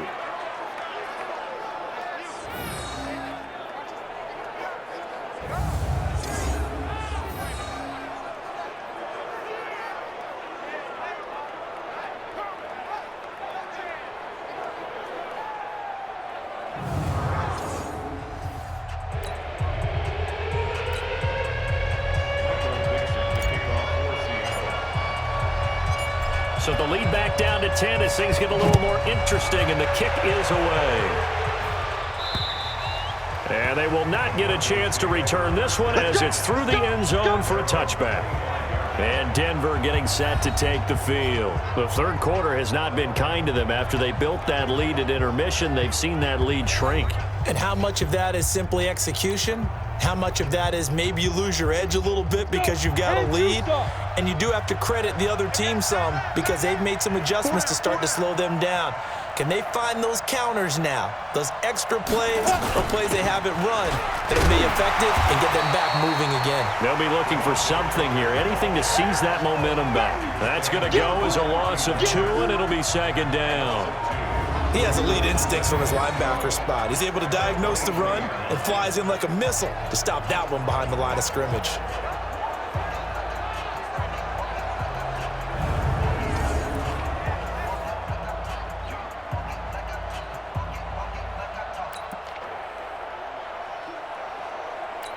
First play of the drive goes the wrong way. Here's 2nd and 12. Tight end right, tight end right. Lock to throw on second down. Finding the open man, and that's Tim Patrick. And they'll take him down at the 31-yard line. 8 yards on the completion, but now they face third down. It is hard in zone coverage to stop a curl route because when they see it, they just try and find the open spot and sit down. Yeah, we always talk about finding the soft spot in the zone. What's the key to doing that? How do you do it? You have to read what the coverage is. Is it 2 deep? Is it 3 deep? Because then you know where the linebackers are going to drop, what spots on the field they naturally get to, and you find that open space, and then you're in sync with your quarterback. He should be reading the exact same thing, and they put the ball right on you. On the draw, it's Booker. And they'll get him down about 3 yards short of the first. Just a 1-yard gain on the play, and that'll mean a call to the punt team as it's fourth down. Well, this was just simply excellent defense. On this third down, they had to be alert for the possibility of a pass, but that didn't stop them at all from understanding what was going on when they decided to run the football, and they just swarmed and stuffed them for almost no gain. The Broncos send out their punter now as he'll punt it away for the second time. His first punt, 48 yards. This one looks equally as good. Fielded just inside the 20. A 46-yard boot, but just 36 following a pretty decent return of 10 yards. And possession will switch hands, 1st and 10. The Seattle offense now set to come back out on the field.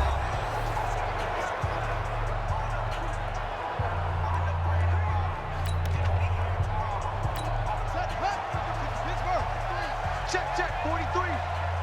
Rip right.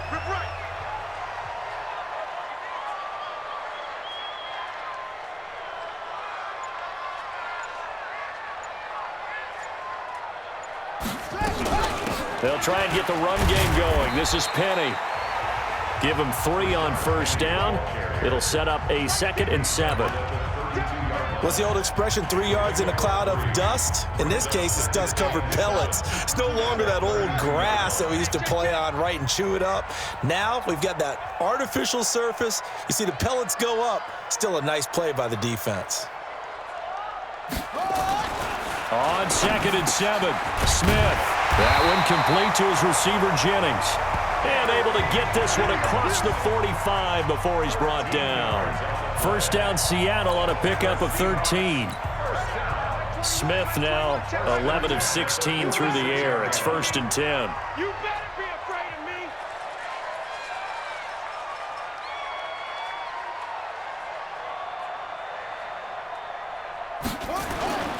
They'll run with Penny. And down he goes at the 49, a 3-yard pickup. They tried a quick hitter inside, but that one was swallowed up because what they're hoping, those big defensive linemen will take the bait and move laterally and open up a crease that they can run through. Didn't happen on that play. Now, meanwhile, a pass that should have been intercepted, but it winds up falling incomplete. He's got to be kicking himself right there. His team's already picked off 2 passes. That would have been the 3rd in the game. And, boy, they've really played well attacking the football. Throwing on 3rd down, Smith. And Jennings has it. And they're well past midfield, just a yard or 2 shy of the 40. 11 yards there and a first down for Seattle. They like going to him in the slot. He catches another one. I think this comes under the heading of until they stop him, why not go back to it? He has something going really well. Great working relationship with the guy throwing the ball, and they keep making the connection.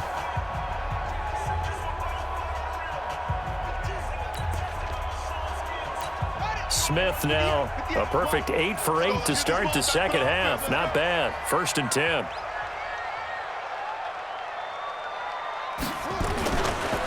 This is Penny. And the lane closes up quickly as he'll get about 3 down to the 38. When we see those runs to the perimeter, when we see those runs to the edge, we think about big breakers, don't we? In this case, it was a modest gain, but it does open up possibilities here on 2nd down. From the 38, Smith. And they will take over at the 26-yard line. Both defenses have had their struggles, but they've been good enough to get them this lead, and another nice play there to help preserve the lead. It's been a game of punch-counter-punch, hasn't it? All throughout. But this time, the big swing was taken, and it didn't land. Nice play by them on defense. Now out comes their leader and the captain of this offense back onto the field. He's played well. Good first half. He's continued that here in the third quarter. But my question, when you're a head coach, what do you look at stat line-wise for your quarterback? Do you go right to turnovers? You really do. As much as coaches don't want to talk about that, that's where it starts. When I played in college, our first rule for every game, the team making the fewest mistakes will win. And that's kind of how they judge you. Do you take care of the ball, not turn it over, keep it in the proper hands, and give your team a chance to win? Well, that's what he's done here in this one so far. 82 is mine. I got 82. 82 is mine. Trip. You got 3 trips. On 2nd and 9, Locke. And his throw here's incomplete. Bradley McDougald that time able to knock it away. Well, the secondary's really struggled today, but that's a little bit of a measure of revenge, isn't it? And they just followed the basic rules. See ball, knock ball away. Turns into a nice play. Here's Locke to throw. Oh, he got position on him, and he pulls it in. Come on now. Let's go. A good pickup there, 26 yards. So the defense blitzed. A nice job picking that up, completing the pass. And how in sync was the quarterback and his center on that play? They saw the blitz, made the appropriate calls, got the line engaged because now they know there are going to be extra guys coming at the quarterback, so they got their assignments down pat and kept them away from him, and he's able to step up in the pocket and fire one now for a really good strike. Locke now, 5 straight completions here in this second half, 1st and 10. Watch the slant. Here's Freeman. And they'll wind up getting this to the 37, gain of 9. That play wasn't quite as big as the play that preceded it, but still, gotta like the way they're moving the football, partner. Absolutely, pretty good room to run on that last play. Yeah, they didn't get a first down, but still, you'll take runs like that each and every time, won't you? They try to throw on 2nd down, but this one is incomplete. Trying to get that one to his tight end, and they've been trying to get the ball to him, but as of yet, unable to successfully complete one. But you know there's usually a nice comfort zone in throwing to the tight end. Great sight lines, usually right in the middle of the field. Another carry for the workhorse tonight, Freeman. And he won't get to the marker as they're going to stop it for a 2nd straight play right at the line of scrimmage. They end up getting stuffed twice after that 9-yard gain back on 1st down. His carries tonight, they're getting up there, so maybe one of those every now and then is understandable. I would agree with that. Understandable every now and then. Sometimes you come back and you fake it to him and go play action. But other times you say, okay, they got him on that one. We'll come back to him in another carry. And this is good. He got just enough to clear the crossbar as he drops it in from long distance. And that will stretch the lead up to 13. So make him 4 out of 4 now in the field goal department, and he's able to extend their lead. When drives are bogged down, he's been automatic out there. So nice to have a kicker you can count on to put points on the board.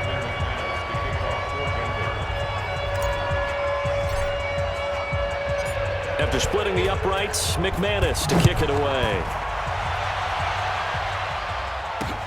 This is taken at his 4. And nice work on the return as they'll start their drive just past the 30-yard line. Geno Smith getting ready to go again here on offense. And he comes out on the heels of an interception he threw last time they had the ball. Yeah, and you know, the quarterbacks that I know that are the best ones, the ones that really know how to lead their team, they tell them, that's on me. That's my bad. But let's go back out there and move ahead again, guys. We can get this done. One good thing for him, it did only lead to 3 points and not a touchdown after that turnover. Big thanks to the defense. Yeah, boy, this defense again really making things tough on him as they stop him for no gain. Officially nothing on that last run. They'll try again, 2nd and 10. Out of the gun, Smith. Completes it to Jennings.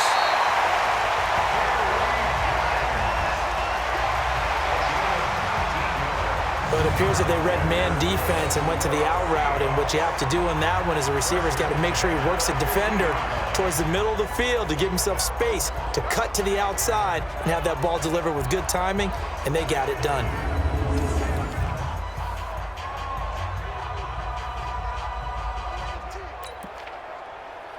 Ready. 10, touch game. Check my 21. I got one.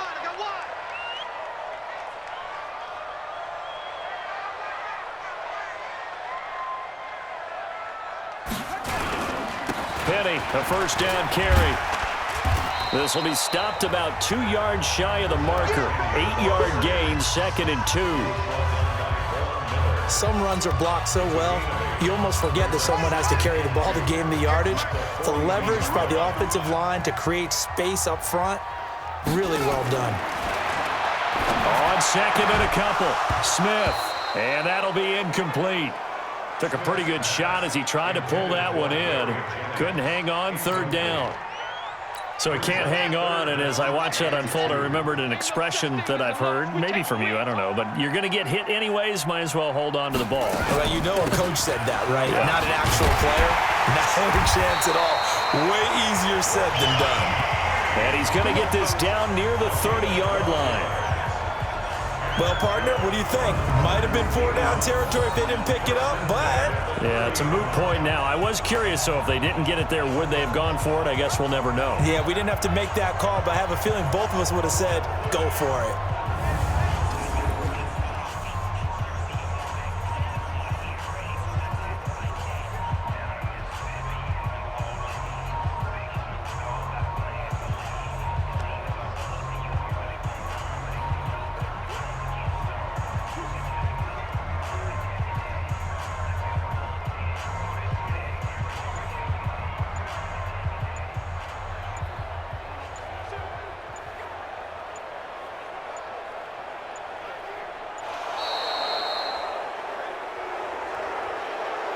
Delay of game, offense.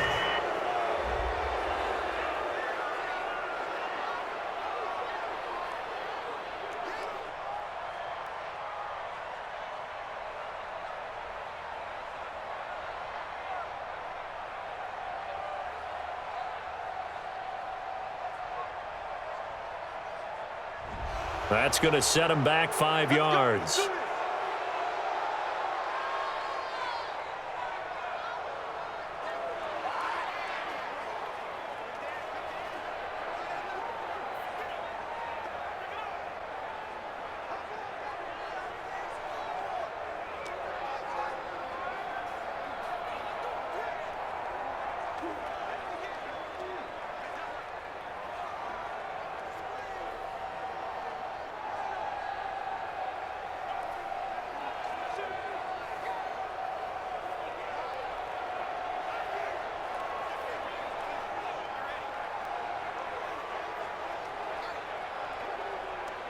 That penalty is declined.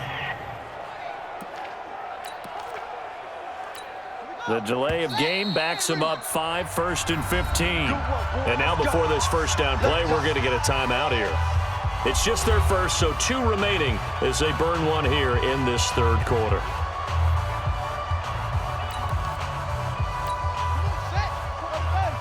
Check Mike 21. Hey, pick it up, defense. Let's go. Hey, check Mike 21.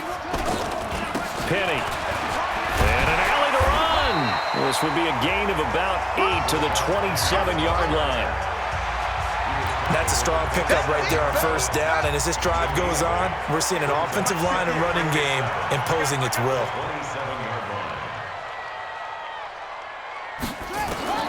From the 27, Smith. That's into the hands of Reynolds.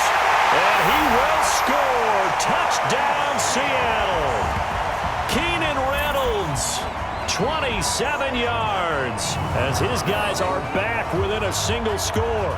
Well, you know, you can't get all the points back at once, but baby steps, a good start. A start that was sorely needed because this team looked like they might be out of this one, but getting a touchdown, getting back into it, gives them hope as they move forward. Now Myers for the extra point.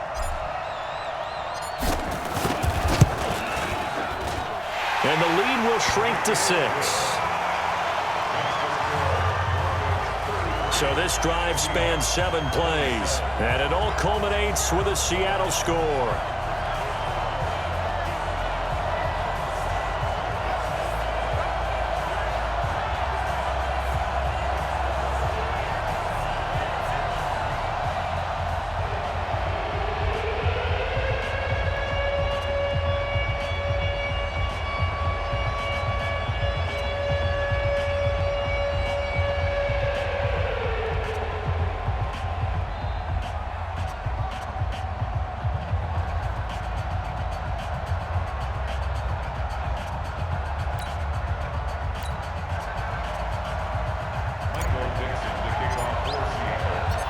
So here comes the kickoff, and what now is just a one-score, 6-point game.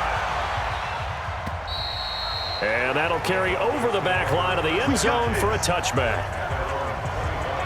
Here's the Denver offense now as they get set to take over here. And they've got the lead here getting late into the third quarter. And the passing game for them, it's been terrific. We've seen that. But the rushing game, almost non-existent. And with the lead and trying to finish this game off, they need the running game to come back to life. They need to get sparked that way, take some time off the clock, and keep the ball away from their opponents. Lock and the Broncos going to come up 1st and 10 at their 25-yard line. They'll run with Freeman here to begin the drive. And he'll wind up with about 6, up past the 30 to the 31.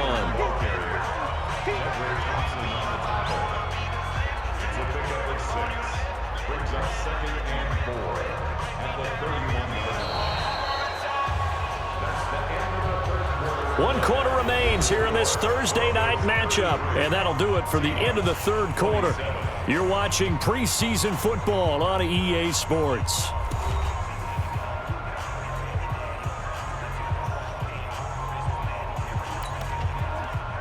On the ready. 6 yards on that last play. Here's 2nd and 4. Strong right, strong right, strong right. Now Locke on the bootleg.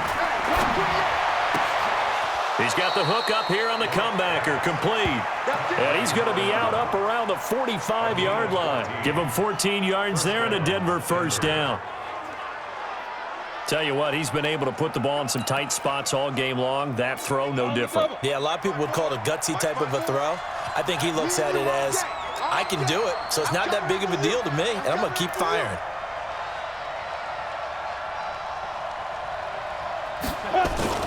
Booker on first down, pushing forward for 3 up to the 48. Offensively with the lead, you want to run the ball, keep the clock going, but you also want to still kind of be in attack mode too, right? So how do you do that and not come back on your heels? Now, think about all the practices we've watched where they have that tempo period to go over things just like this, where they describe the scenario, tell you what they're looking for, and make sure that they're still attacking, yet at the same time not going so fast as to leave too much time on the clock. Airing one out deep for Holmes. And look at this. They get the turnover they needed. It's intercepted. Picked off at the 21. And they have the football and will take over at the 24-yard line.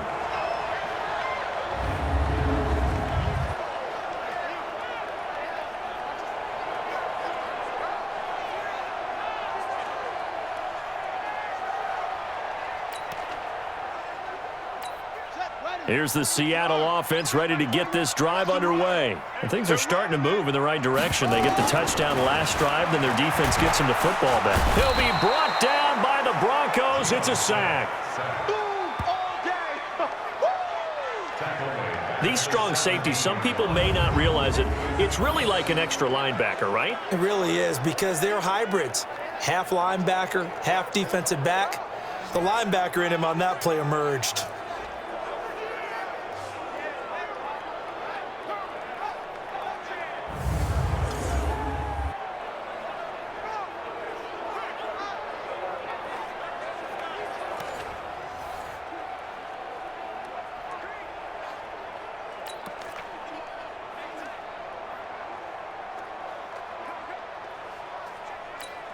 Now, following the sack, they'll look to make amends on a 2nd down and 17.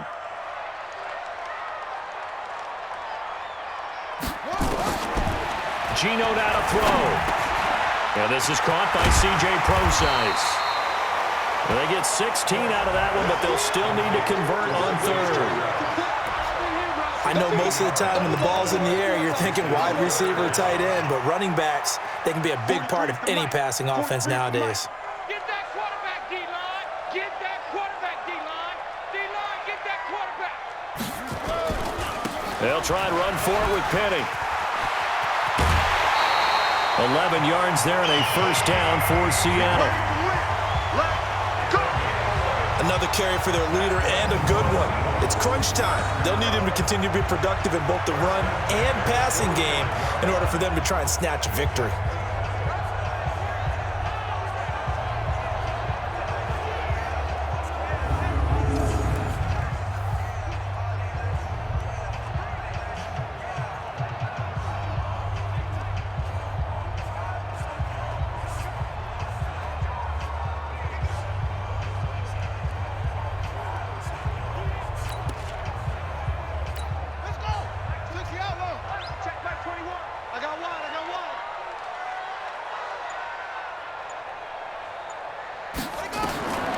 Now a first down throw. It's Smith.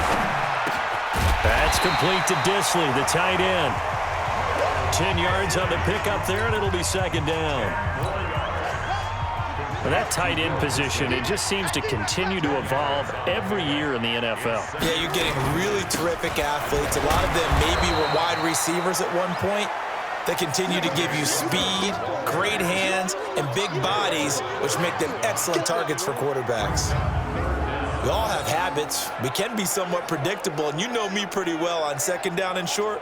What I like to see. Play action. Yeah, without a doubt. I thought that was a great spot to call it. Instead, didn't go their way, did it? No, defense sold out for the run. Worked out well.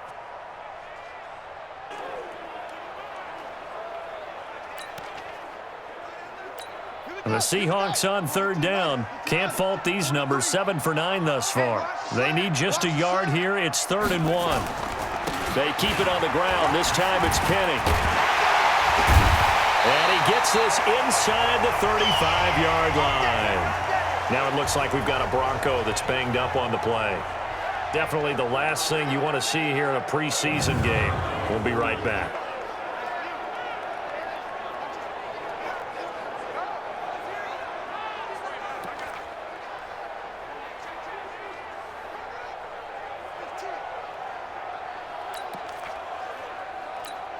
From the 34 now, here's 1st and 10. Watch the backer, watch the backer.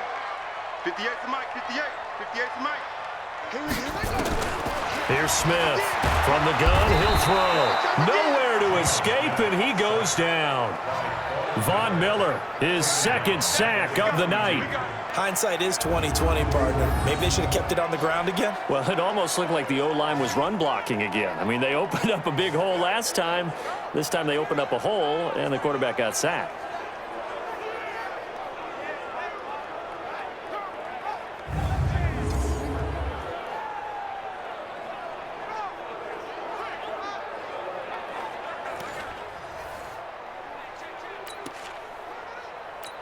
Got to imagine the pass rush will be equally intense here on 2nd down following the sack. It's 2nd and 18.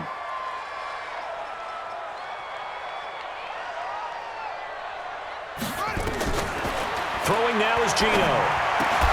And that's going to be incomplete. A lot of contact, no call, and it's 3rd down. It's a lot of contact going on there, and in the end, unable to keep 2 hands on the football and bring it into his body.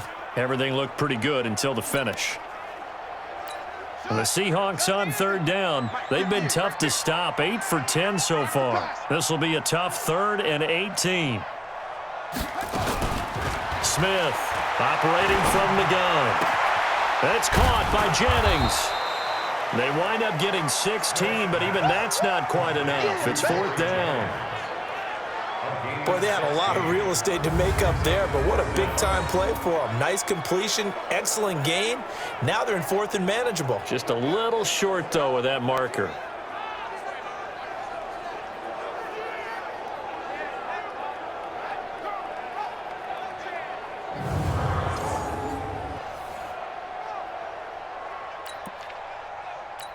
One score down. Here we go. They're going to go for it here on 4th down. Hey, we got 3 down, 3 down. They'll run for it with Penny. And the broken tackle helps lead to a 1st down gain. They only got a couple, but a couple's all that they needed as they convert on 4th. Remember, that was 4th and a full 2 yards. There's a big difference between that and 4th and maybe 6 inches or a yard. Yeah, you're exactly right, because when it's at 6 inches, you just fall forward and you pick it up, right? You just go quarterback sneak. But having to move bodies, that means you actually have to execute because they know what you're going to do. How are you going to make the right play call and get everyone into the right spot and win at the line of scrimmage? That's what they did there. Smith, an incomplete pass on 1st down. Now it's 2nd and 10.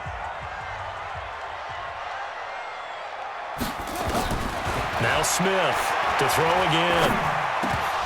Oh, he dropped it. They were looking for him in the middle 3rd. He couldn't catch it. Now 3rd down. Big play coming up. Here's 3rd and 10. I would expect to see some pressure here. In the early days of the NFL, you could easily blame these drops on maybe some uneven or uncertain lighting in a stadium. Not anymore. The lights are pretty good. Yeah, they're great here at night, but his second drop, indeed, not a good look.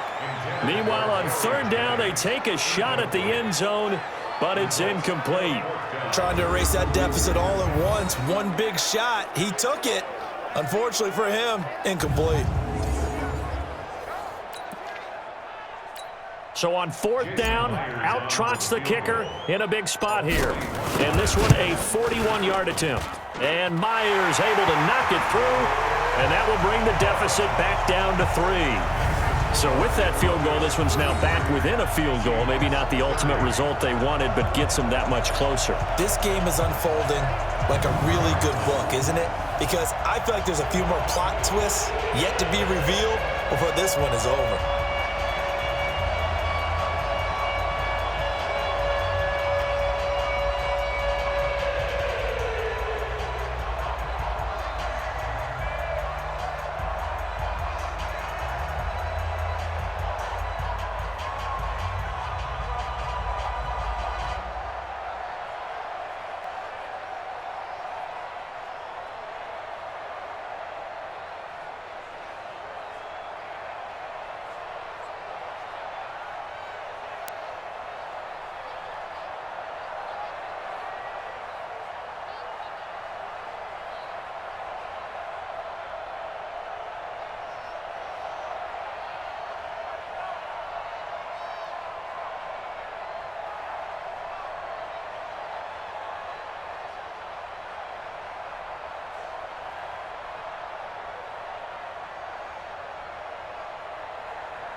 So just a 3-point game now as they send this one away.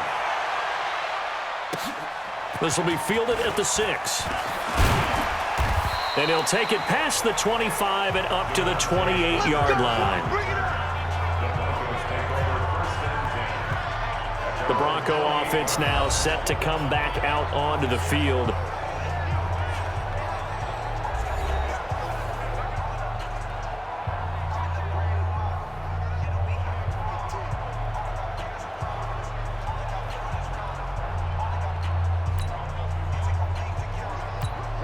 Lock and the Broncos going to come up 1st and 10 at their own 28-yard line. It's a give to Freeman running right. And he'll get about 3 here as he's out to the 30. You know that old expression, it's not my night? It hasn't been his so far. I don't know if the legs are a little bit heavy. Sometimes having to hang out all day and play doesn't exactly play to your advantage, but it's been a tough go for him. Every time he looks up, somebody's there defensively. That was the same case on that play. A 2nd down pass play there, but it's incomplete. Granted, it looked like he had his hands on it for a moment, but let's face it, that was going to be a tough catch all the way because of the presence of the defense right there as he was trying to haul it in. Yeah, nice job to force the incompletion. They look to throw. It's locked. And that will be incomplete.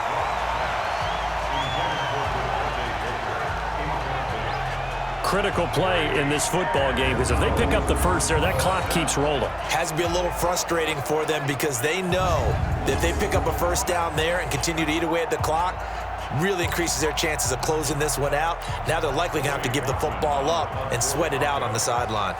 The Broncos send out their punter now as he'll come on to kick this one away.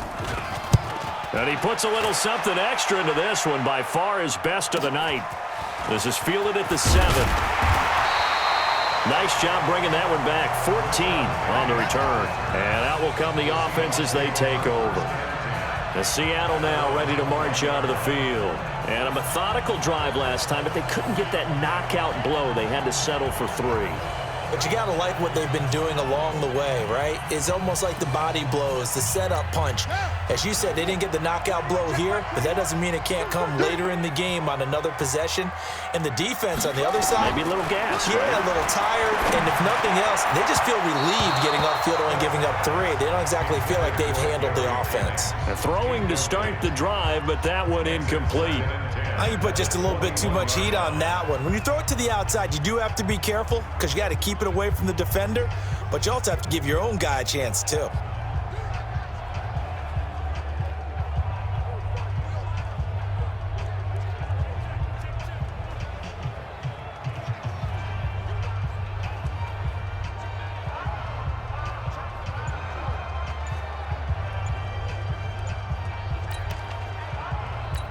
Smith, an incomplete pass on 1st down. Now it's 2nd and 10.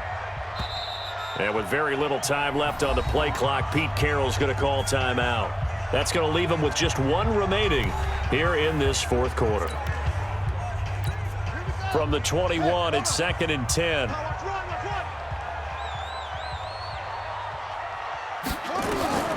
Smith now going to throw again. That's incomplete. Nearly another pick. My goodness. Trying to decipher what's going on out there because I don't know if he's just getting bad reads. I don't know if the defense is confusing him. I don't know if he just has, bad info and intel before he snaps the ball. But he's made some pretty bad decisions with the football lately. Yeah, several bad decisions on the interceptions he's thrown in. Frankly, that should have been another pick right there. Now throwing on 3rd down there, but he cannot connect. You hear the calls for a penalty, but I just don't think so. I think in this situation, the defender was making sure his guy couldn't hold on to the football. So I don't see anything that warranted a flag. No, I'm with you. There was contact, but I'm happy they kept that flag in the back pocket. First kick, 47. This one looks good as well. Fielded just inside the 30. It's a 47-yard punt, but they did give up 10 on the return. And the offense will take over with a new set of downs. Now this Broncos offensive unit ready to head back out onto the field. And a tight game after punting last time. See if they can get something going on this drive. As they head to the field now, with a game this close, you've got to feel there's a sense of urgency for them going on offense right now. But they have to do it without letting panic creep in and affect their play. The drive starts with Devontae Booker. And I think this defense knew what was coming as he is smothered behind the line. They'll wind up losing 3 yards here. And it'll bring up a 2nd and 13. I like the strategy. Extra tight ends, extra beef. They want to run the football, but that means they probably want to run it inside. If you get strung out on the perimeter, you're in peril. Yeah, we saw the result, negative yardage. A 3-yard loss to start the drive. They'll look to make that up and then some on 2nd and 13. And they're going to have this across midfield and inside the 45. That one a gain of 20 and a first down.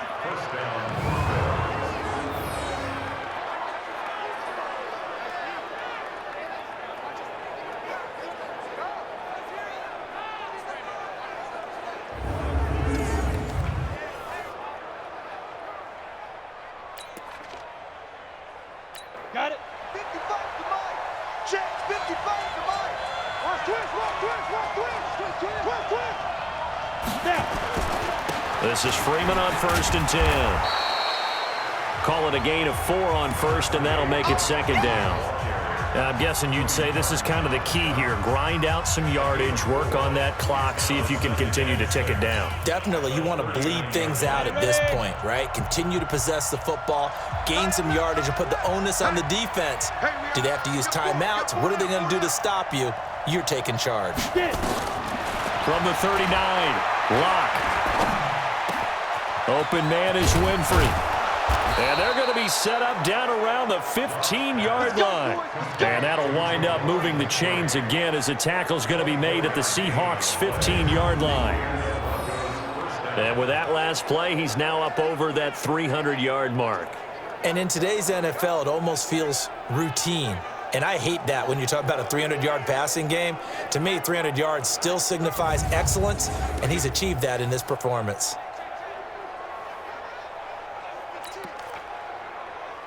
Let's go. 60 Pittsburgh.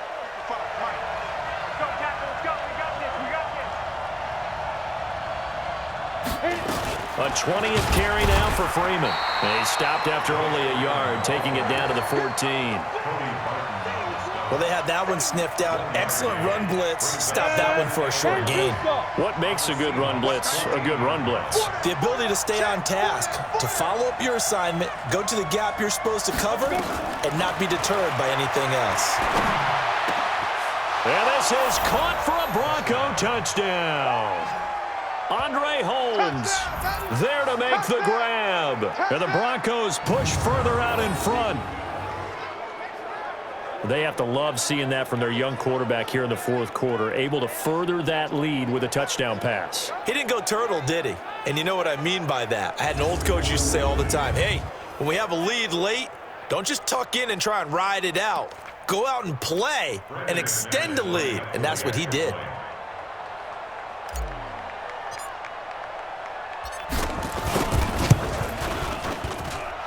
McManus's point after is good, and the decision to just kick the extra point winds up successful. A drive that time of 6 plays, and it ends with a Denver touchdown.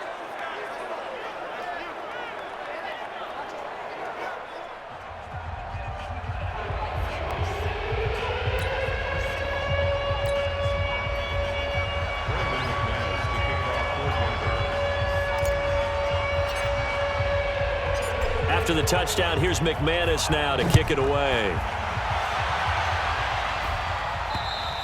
And this will be a touchback as that sails over the end line. The Seattle offense now set to come back out on the field. And on the last go-around, they really couldn't get anything going. They had to punt from deep inside their own territory, which means you're going to lose the field position battle as a general rule.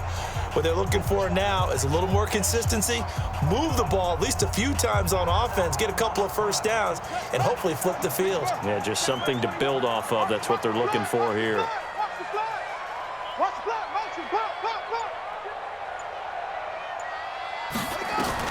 Now Geno on first down. And that is incomplete. Took a shot there on first down, but he couldn't reel it in. Finally, a good play there defensively on the deep ball. The secondary has had its struggles this entire game. Offensively, they've had their way with them. Smith, an incomplete pass on first down. Now it's 2nd and 10. Throwing again. Smith. Throwing middle, but it's incomplete. It was Bryce Callahan jarring the ball free defensively. And that incompletion was caused by the defense. I think they were trying to get one into the middle of the field, trying to find a receiver there. But they were in zone defense. And what are the advantages of being in zone? Eyes and reaction. Eyes meaning all eyes are on the quarterback and able to react when he throws the football and rally to that spot. And that's exactly what happened there. Able to get there and knock it away. It's a gain of 15, first down Seahawks. This possession means so much for them. They've got to focus on this drive and find a way to make this a one-possession game. Yes. Got to get a score. Yeah, so good with a field goal. Don't necessarily need a touchdown.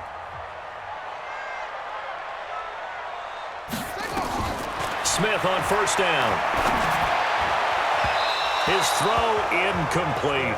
They were looking Jennings' way again, and that'll bring up 2nd down.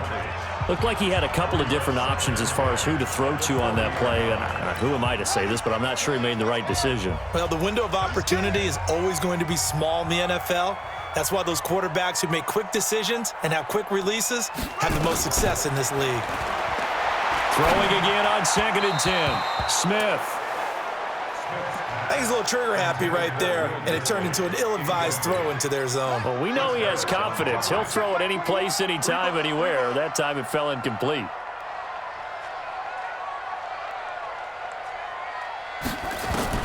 To throw on 3rd down. Smith. This pass complete to Reynolds. And he'll go down, but not before getting this inside the 30. It'll go as an impressive 31-yard gain. Big plays back and forth just continue. Both offenses excelling. And I hear the excitement in your voice while you're calling this game. This hurts my soul as a defensive player, watching these teams go up and down the field and put points on the board. Do me a favor the rest of the way. Sit back, relax, and just appreciate the offensive dominance that's going on out here. I'll give it a shot. So now then, the big play has him all the way inside the 30 now, 1st and 10. Smith throwing again. And he's going to be taken down back around the 35-yard line. I think normally we would talk about this more with basketball players and football players, but let's adopt it in this case. He's a stat sheet stuffer. Had the interception earlier, now a sack. What, he just needs a touchdown for the trifecta. That's about all he needs, and he's going to go for it.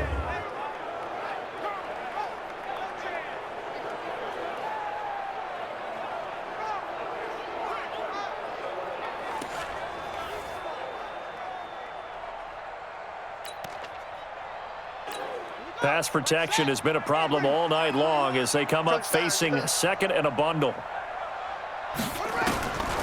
Back to throw, Smith. And that is incomplete. A lot of force bearing down on him there. He could not hang on. It's 3rd down. 9th play of the drive now on 3rd and a country mile. A shotgun snap for Smith. And that'll be incomplete. Well, they took their shot all right, but it comes up empty, and it's 4th down. This defense was definitely alert to the possibility of the deep ball, and they were more than ready for it. They've got the lead, 4th quarter. Maybe can expect more passes like that downfield. And this is good. It was running out of gas there at the end, but he winds up getting just enough on it. And this is back down to a 7-point game. All right, so they needed 2 scores to get back in the game. The field goal there, maybe not exactly what they wanted, but the necessary first step. There's still time remaining, and there's enough time to get it done. They've got to get at the least a 3-and-out here to get the ball back, preferably a takeaway. This will be fielded at the 6. And he'll take this across the 25, a couple extra yards up to the 27-yard line. And Denver getting set to take the field. They're holding on right now to that slim advantage in a 1-score game. And you hear a lot about 2-minute offense and 4-minute offense. Obviously, the 4-minute offense applies here. How do they run that effectively? Yeah, really what the 4-minute offense is you're just trying to grind the clock. So you want consistent gains, steady gains. Doesn't have to be big plays, but it has to be plays that gets first downs and keeps the ball away from your opponent. But certainly throwing the ball is in the mix here. It certainly is. Just make sure that you're careful with it. And again, get those first downs, keep possession of the football. In on the stop, Bradley McDougal. Run blitz there defensively, something we might see more of here in the 4th quarter. I think we'll see a lot of it. And the difference between that and a pass blitz, you're just trying to get to the quarterback. You're trying to scheme someone open who will get to the QB and make sure he gets on the ground. In a run blitz, nowhere to escape, and he goes down. Nazir Jones cruises in for the sack. Well, the beauty of screen passes is they take a little time to develop, and they can often hit big, but sometimes they take too long to develop, and sometimes you get sacked. Yeah, what's perfectly called for a defense to attack a screen? Typically a blitz, and even though people think that the screen operates against the blitz, if you have the blitz called and you still cover the screen, now that allows your blitzers to get there. Now a 3rd down throw, but it misses the target, incomplete. I know at times people think we use it too often, but you've got to be able to throw guys open. And when you read zone, you've got to stick it in there before your receiver gets to the next guy in the zone. Otherwise, you bring him into the play. And that's precisely what allowed that defense to disrupt the pass. The Broncos send out their punter now as the drive goes backwards, so he's on to punt it away. And this is away. It's a high kick, and he got all of it. This is brought in at the 21. A nice job on the return there, 16 yards. Well, let's gaze our attention as the offense takes the field on Rashad Penny. And after a sluggish start, he's really bounced back. The numbers bear that out. And you're a baseball guy, partner. How many at-bats over the course of a baseball season? Oh, boy, 4 in a game. Yeah, about 4 in a game. 4 times 162. 350 or so, right? Sometimes it takes a while for a guy to get going. That's my point. It's not the first few carries. You don't worry about that. As they go along, get that guy lathered up, get those blocking assignments down. Those 2-yard gains turn into bigger gains as the game moves along. Line of scrimmage, the 37 on 1st and 10.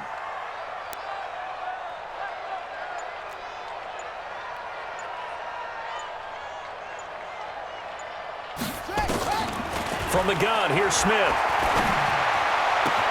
This is Jennings. A well-executed 22-yard gain. What I love about watching the passing game nowadays is that the one-dimensional receiver is really starting to leave the game.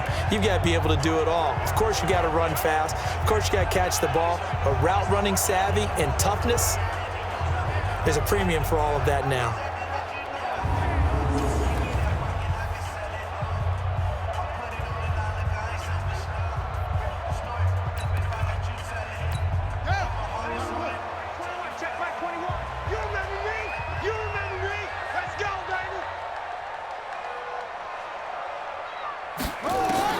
On 1st and 10, Smith. And this will be incomplete. Physical play on the football there, and it's 2nd down. They went with a dime look on defense. 2 extra defensive backs on the field and covered up essentially every blade of grass. That allowed them to disrupt the play. On 2nd and 10, Smith. And this is incomplete. The goal of anyone running a curl route is to make sure you try and get defenders on your back and shield them away from the football. But sometimes, even when you run a good route, the defense finds a way to knock it away. Here's Smith. And that is incomplete.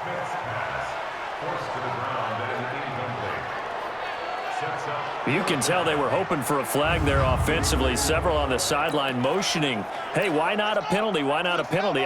What did you see? Yeah, I think you've got to let them play, and the officials are instructed. If there's contact coming from both sides, no flag. Let them fight it out. And forces fourth down.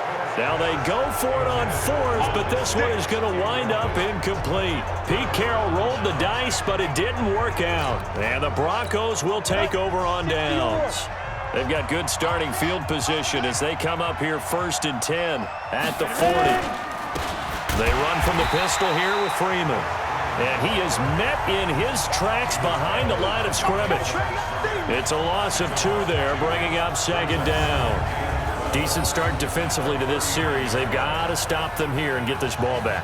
I like the way you phrase that, partner. Decent start, but now it's got to be more about the ball. It's all about the ball, getting it away from them, because making good tackles is one thing, but the clock will run out on you. You've got to have the football back for your offense.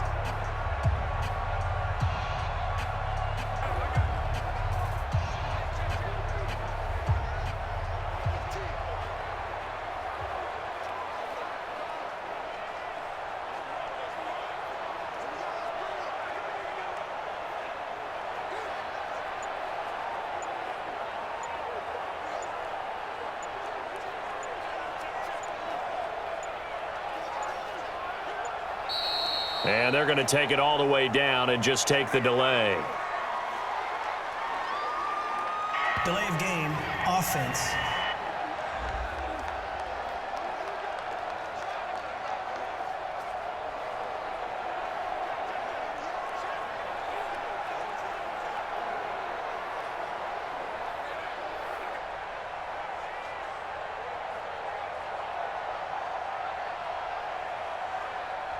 So that'll back them up 5.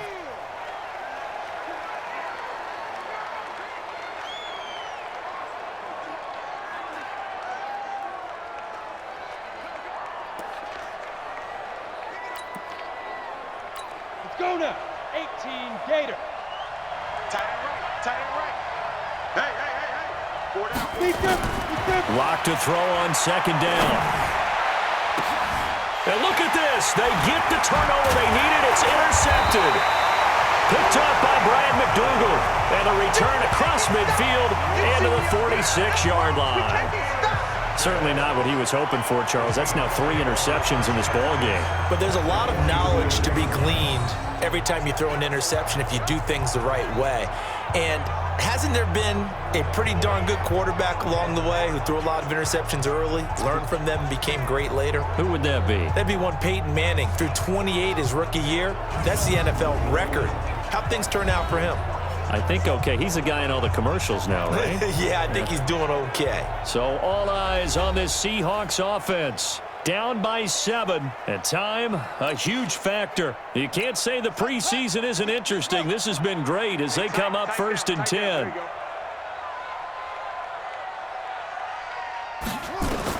After the interception, here's Smith. Open man is Jacob Hollister. And he gets this inside the 35-yard line. That one good for 14 and a Seahawk first. 4th quarter, down to the final 2 minutes, and we've got a 1-score game.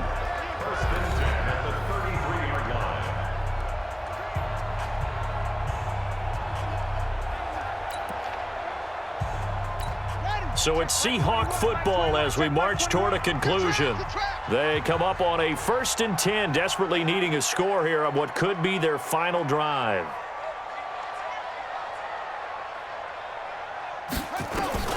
On 1st down, it's Smith. Short throw to Disley. A gain of 6 there on 1st. That completion helps out in a nice way. Now they can take a little bit more time, but guess what? They've got to make sure on their throws that they see it open, not just anticipate it.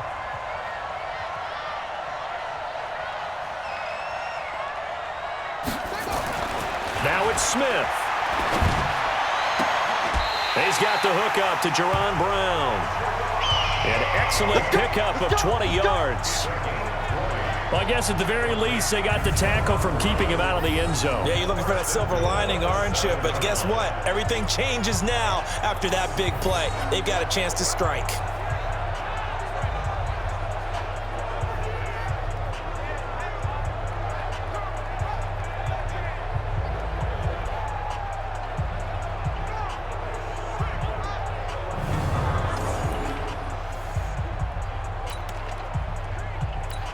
A looming decision to make on the conversion, down 7, but first things first, they need to score as they come up on 1st and goal. He's back to throw, and it's caught, and he's able to get it down to the 2-yard line.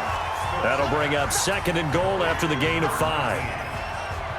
Never make the mistake that the slot receivers, especially the little guys like we're watching here, are just quicker than fast. A lot of them combine quickness and speed, and they catch a lot of footballs, as we just saw there. From the 2 now, 2nd and goal. Smith now to throw, and he can't get a throw off. He's taken down. What a huge play at this point in the game. Now the Seahawks forced to use their 3rd and final timeout as the clock will stop with just under 30 seconds left to go. You got to think this is likely 4-down territory anyway, but they'll try to punch it in now on 3rd and goal.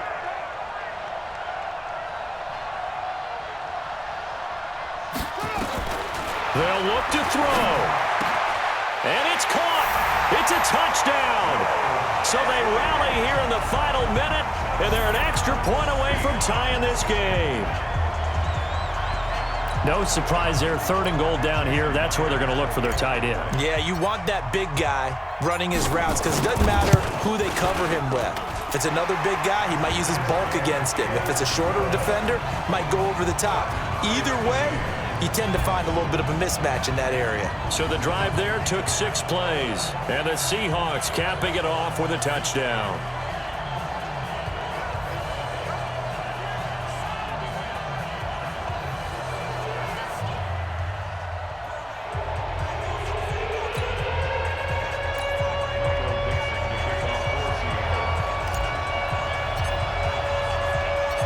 So here comes the kickoff now, all even here in this 4th quarter. This will be fielded at the 6. And he'll take this across the 25, couple extra yards up to the 27-yard line. And coming out now, the Broncos. They have a little bit of time here to get into field goal range, not much. In a tie game, you don't want to do anything crazy, right? I agree with you on that one. Risk reward, okay? If you go for it, what is the absolute reward on this? But the risk is probably greater. Run the clock out, get to overtime, and try and win it there. All right, we'll see if they do just that. Now it's Freeman. Give him a couple on the carry there, 2nd and 8.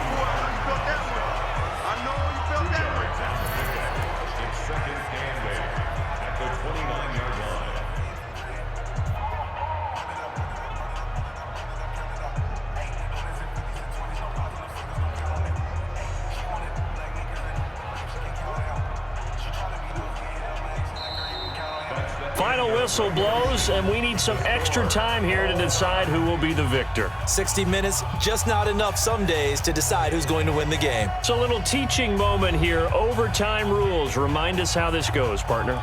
Okay, so in the past, we had sudden death. First team to score wins, but no longer. Now, if the team receives the ball, scores a touchdown, they win the game. If they kick a field goal, though, or don't score, the other team gets a possession. And after both teams get a possession, then we're into sudden death. First team to score wins the game.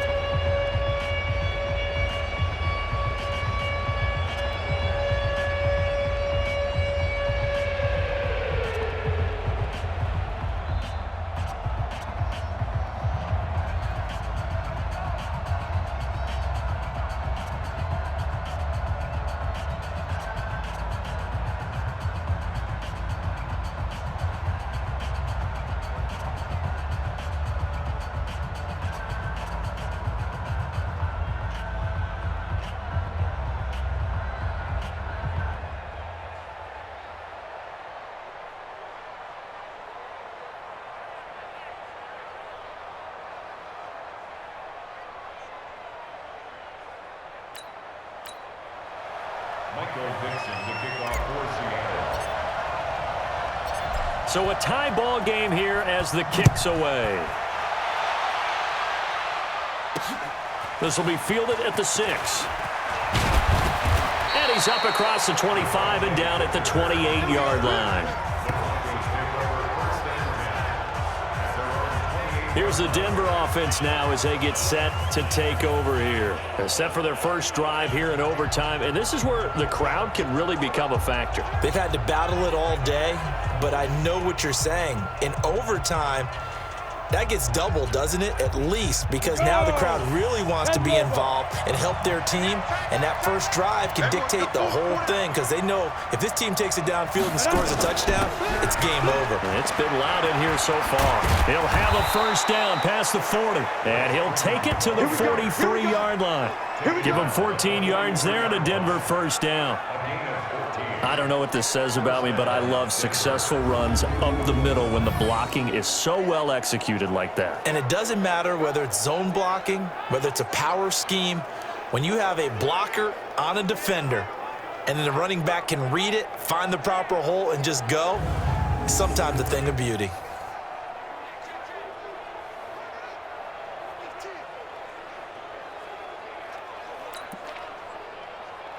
Here we go, here we go. 50, plant. Pick me up. Here we go.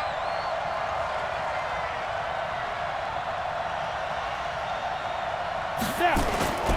This is Freeman, and he'll be brought down, losing yardage back at the 40. That sends him 2 yards in the wrong direction and leads to second down. What happened there? Was that just a missed assignment on the O-line? It certainly felt like it, but also the speed of the play. When you're talking about defensive end, they want to be ahead of the clock, don't they? They want to be upfield, making plays on every snap. How about his agility there to run that one down?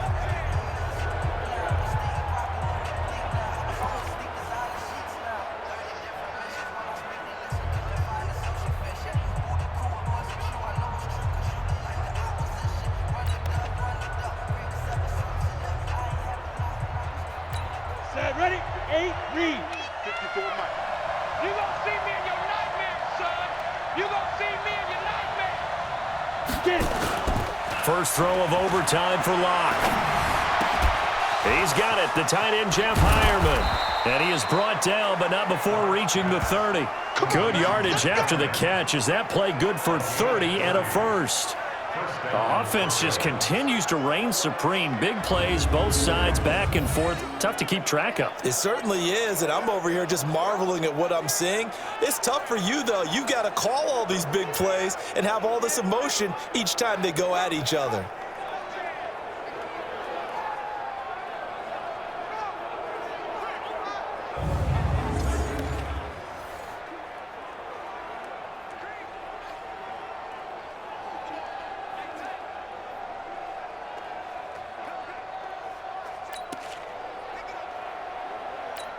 So the big play has them all the way down to the 30 now for 1st and 10.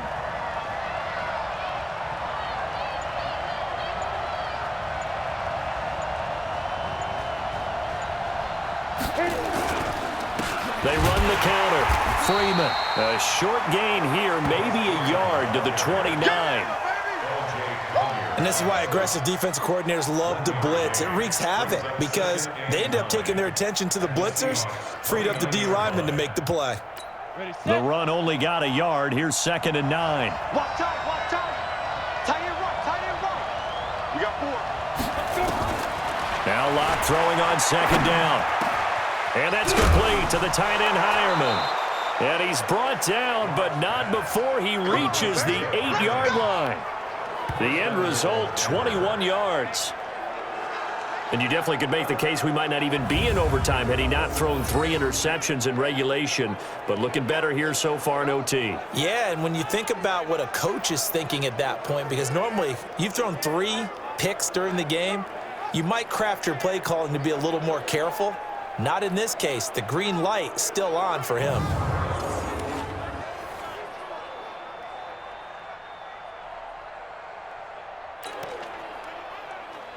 Ready, ready. 60 out now. Walk 54, walk 54. I hope you brought your legs because I'm about to take you to school. They'll run here with Freeman. And they'll be driven back here, losing yardage to the 9. It's a loss of a yard there, and now 2nd down.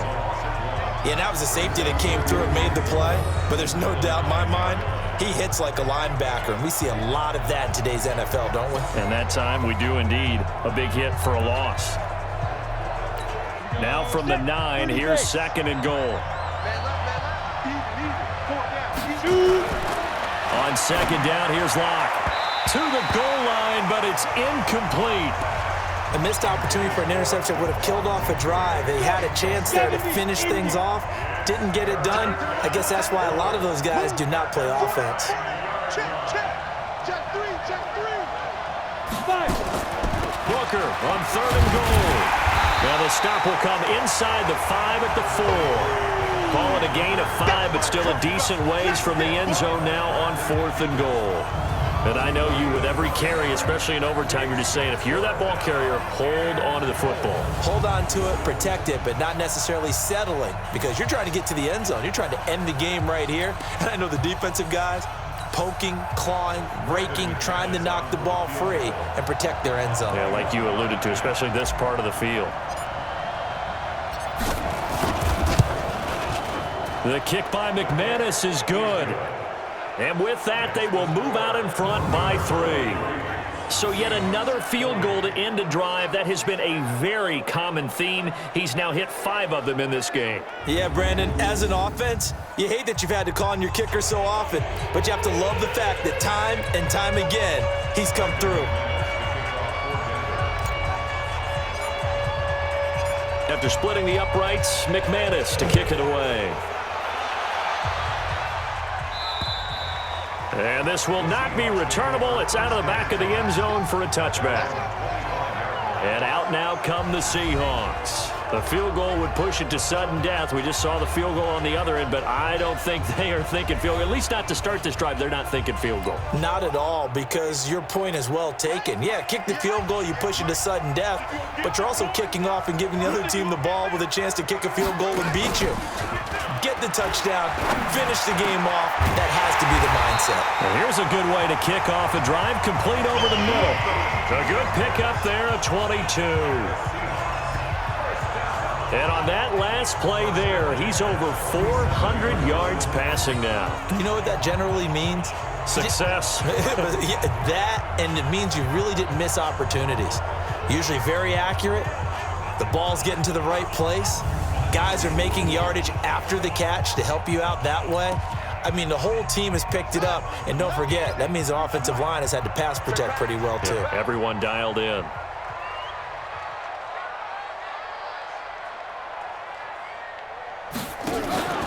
Now a play fake, and it's Smith. Looking deep for Jennings. And that's going to wind up incomplete. However, we do have a flag down. Let's check in with our referee. So the contact came before the ball got there, and the flag is thrown. Timing is everything, isn't it? And it's so hard to cover these great receivers. They have such great body control, and they can fake you out. In this case, as you described, got there before the ball got to the receiver. Penalty flag had to come out. After the penalty, it's Penny. And a pickup of about 4 down inside the 10 to the 8-yard line. So a little chunk there on first as they try to chip away down 3 in overtime. I like your description. Chip away, down 3.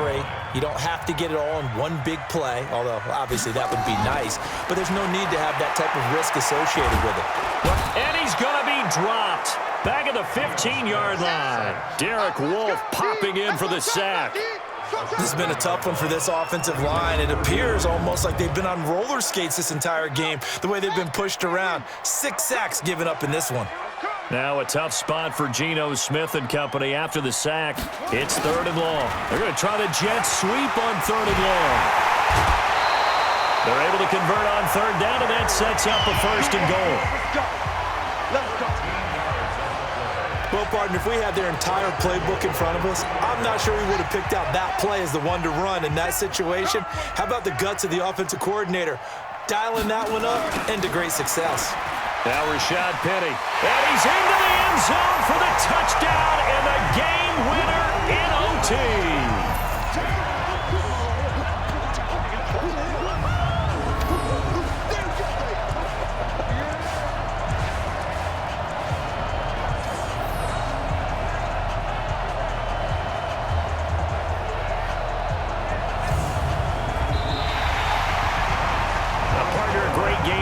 have to see, and making it extra special, not only did I get 4 quarters with you in this one, I got some overtime, a little whipped cream on top. Look at you, trying to make this whole thing palatable. I just want you to pay for my meal later. You really just wanted 4 quarters what you wanted, but how much fun was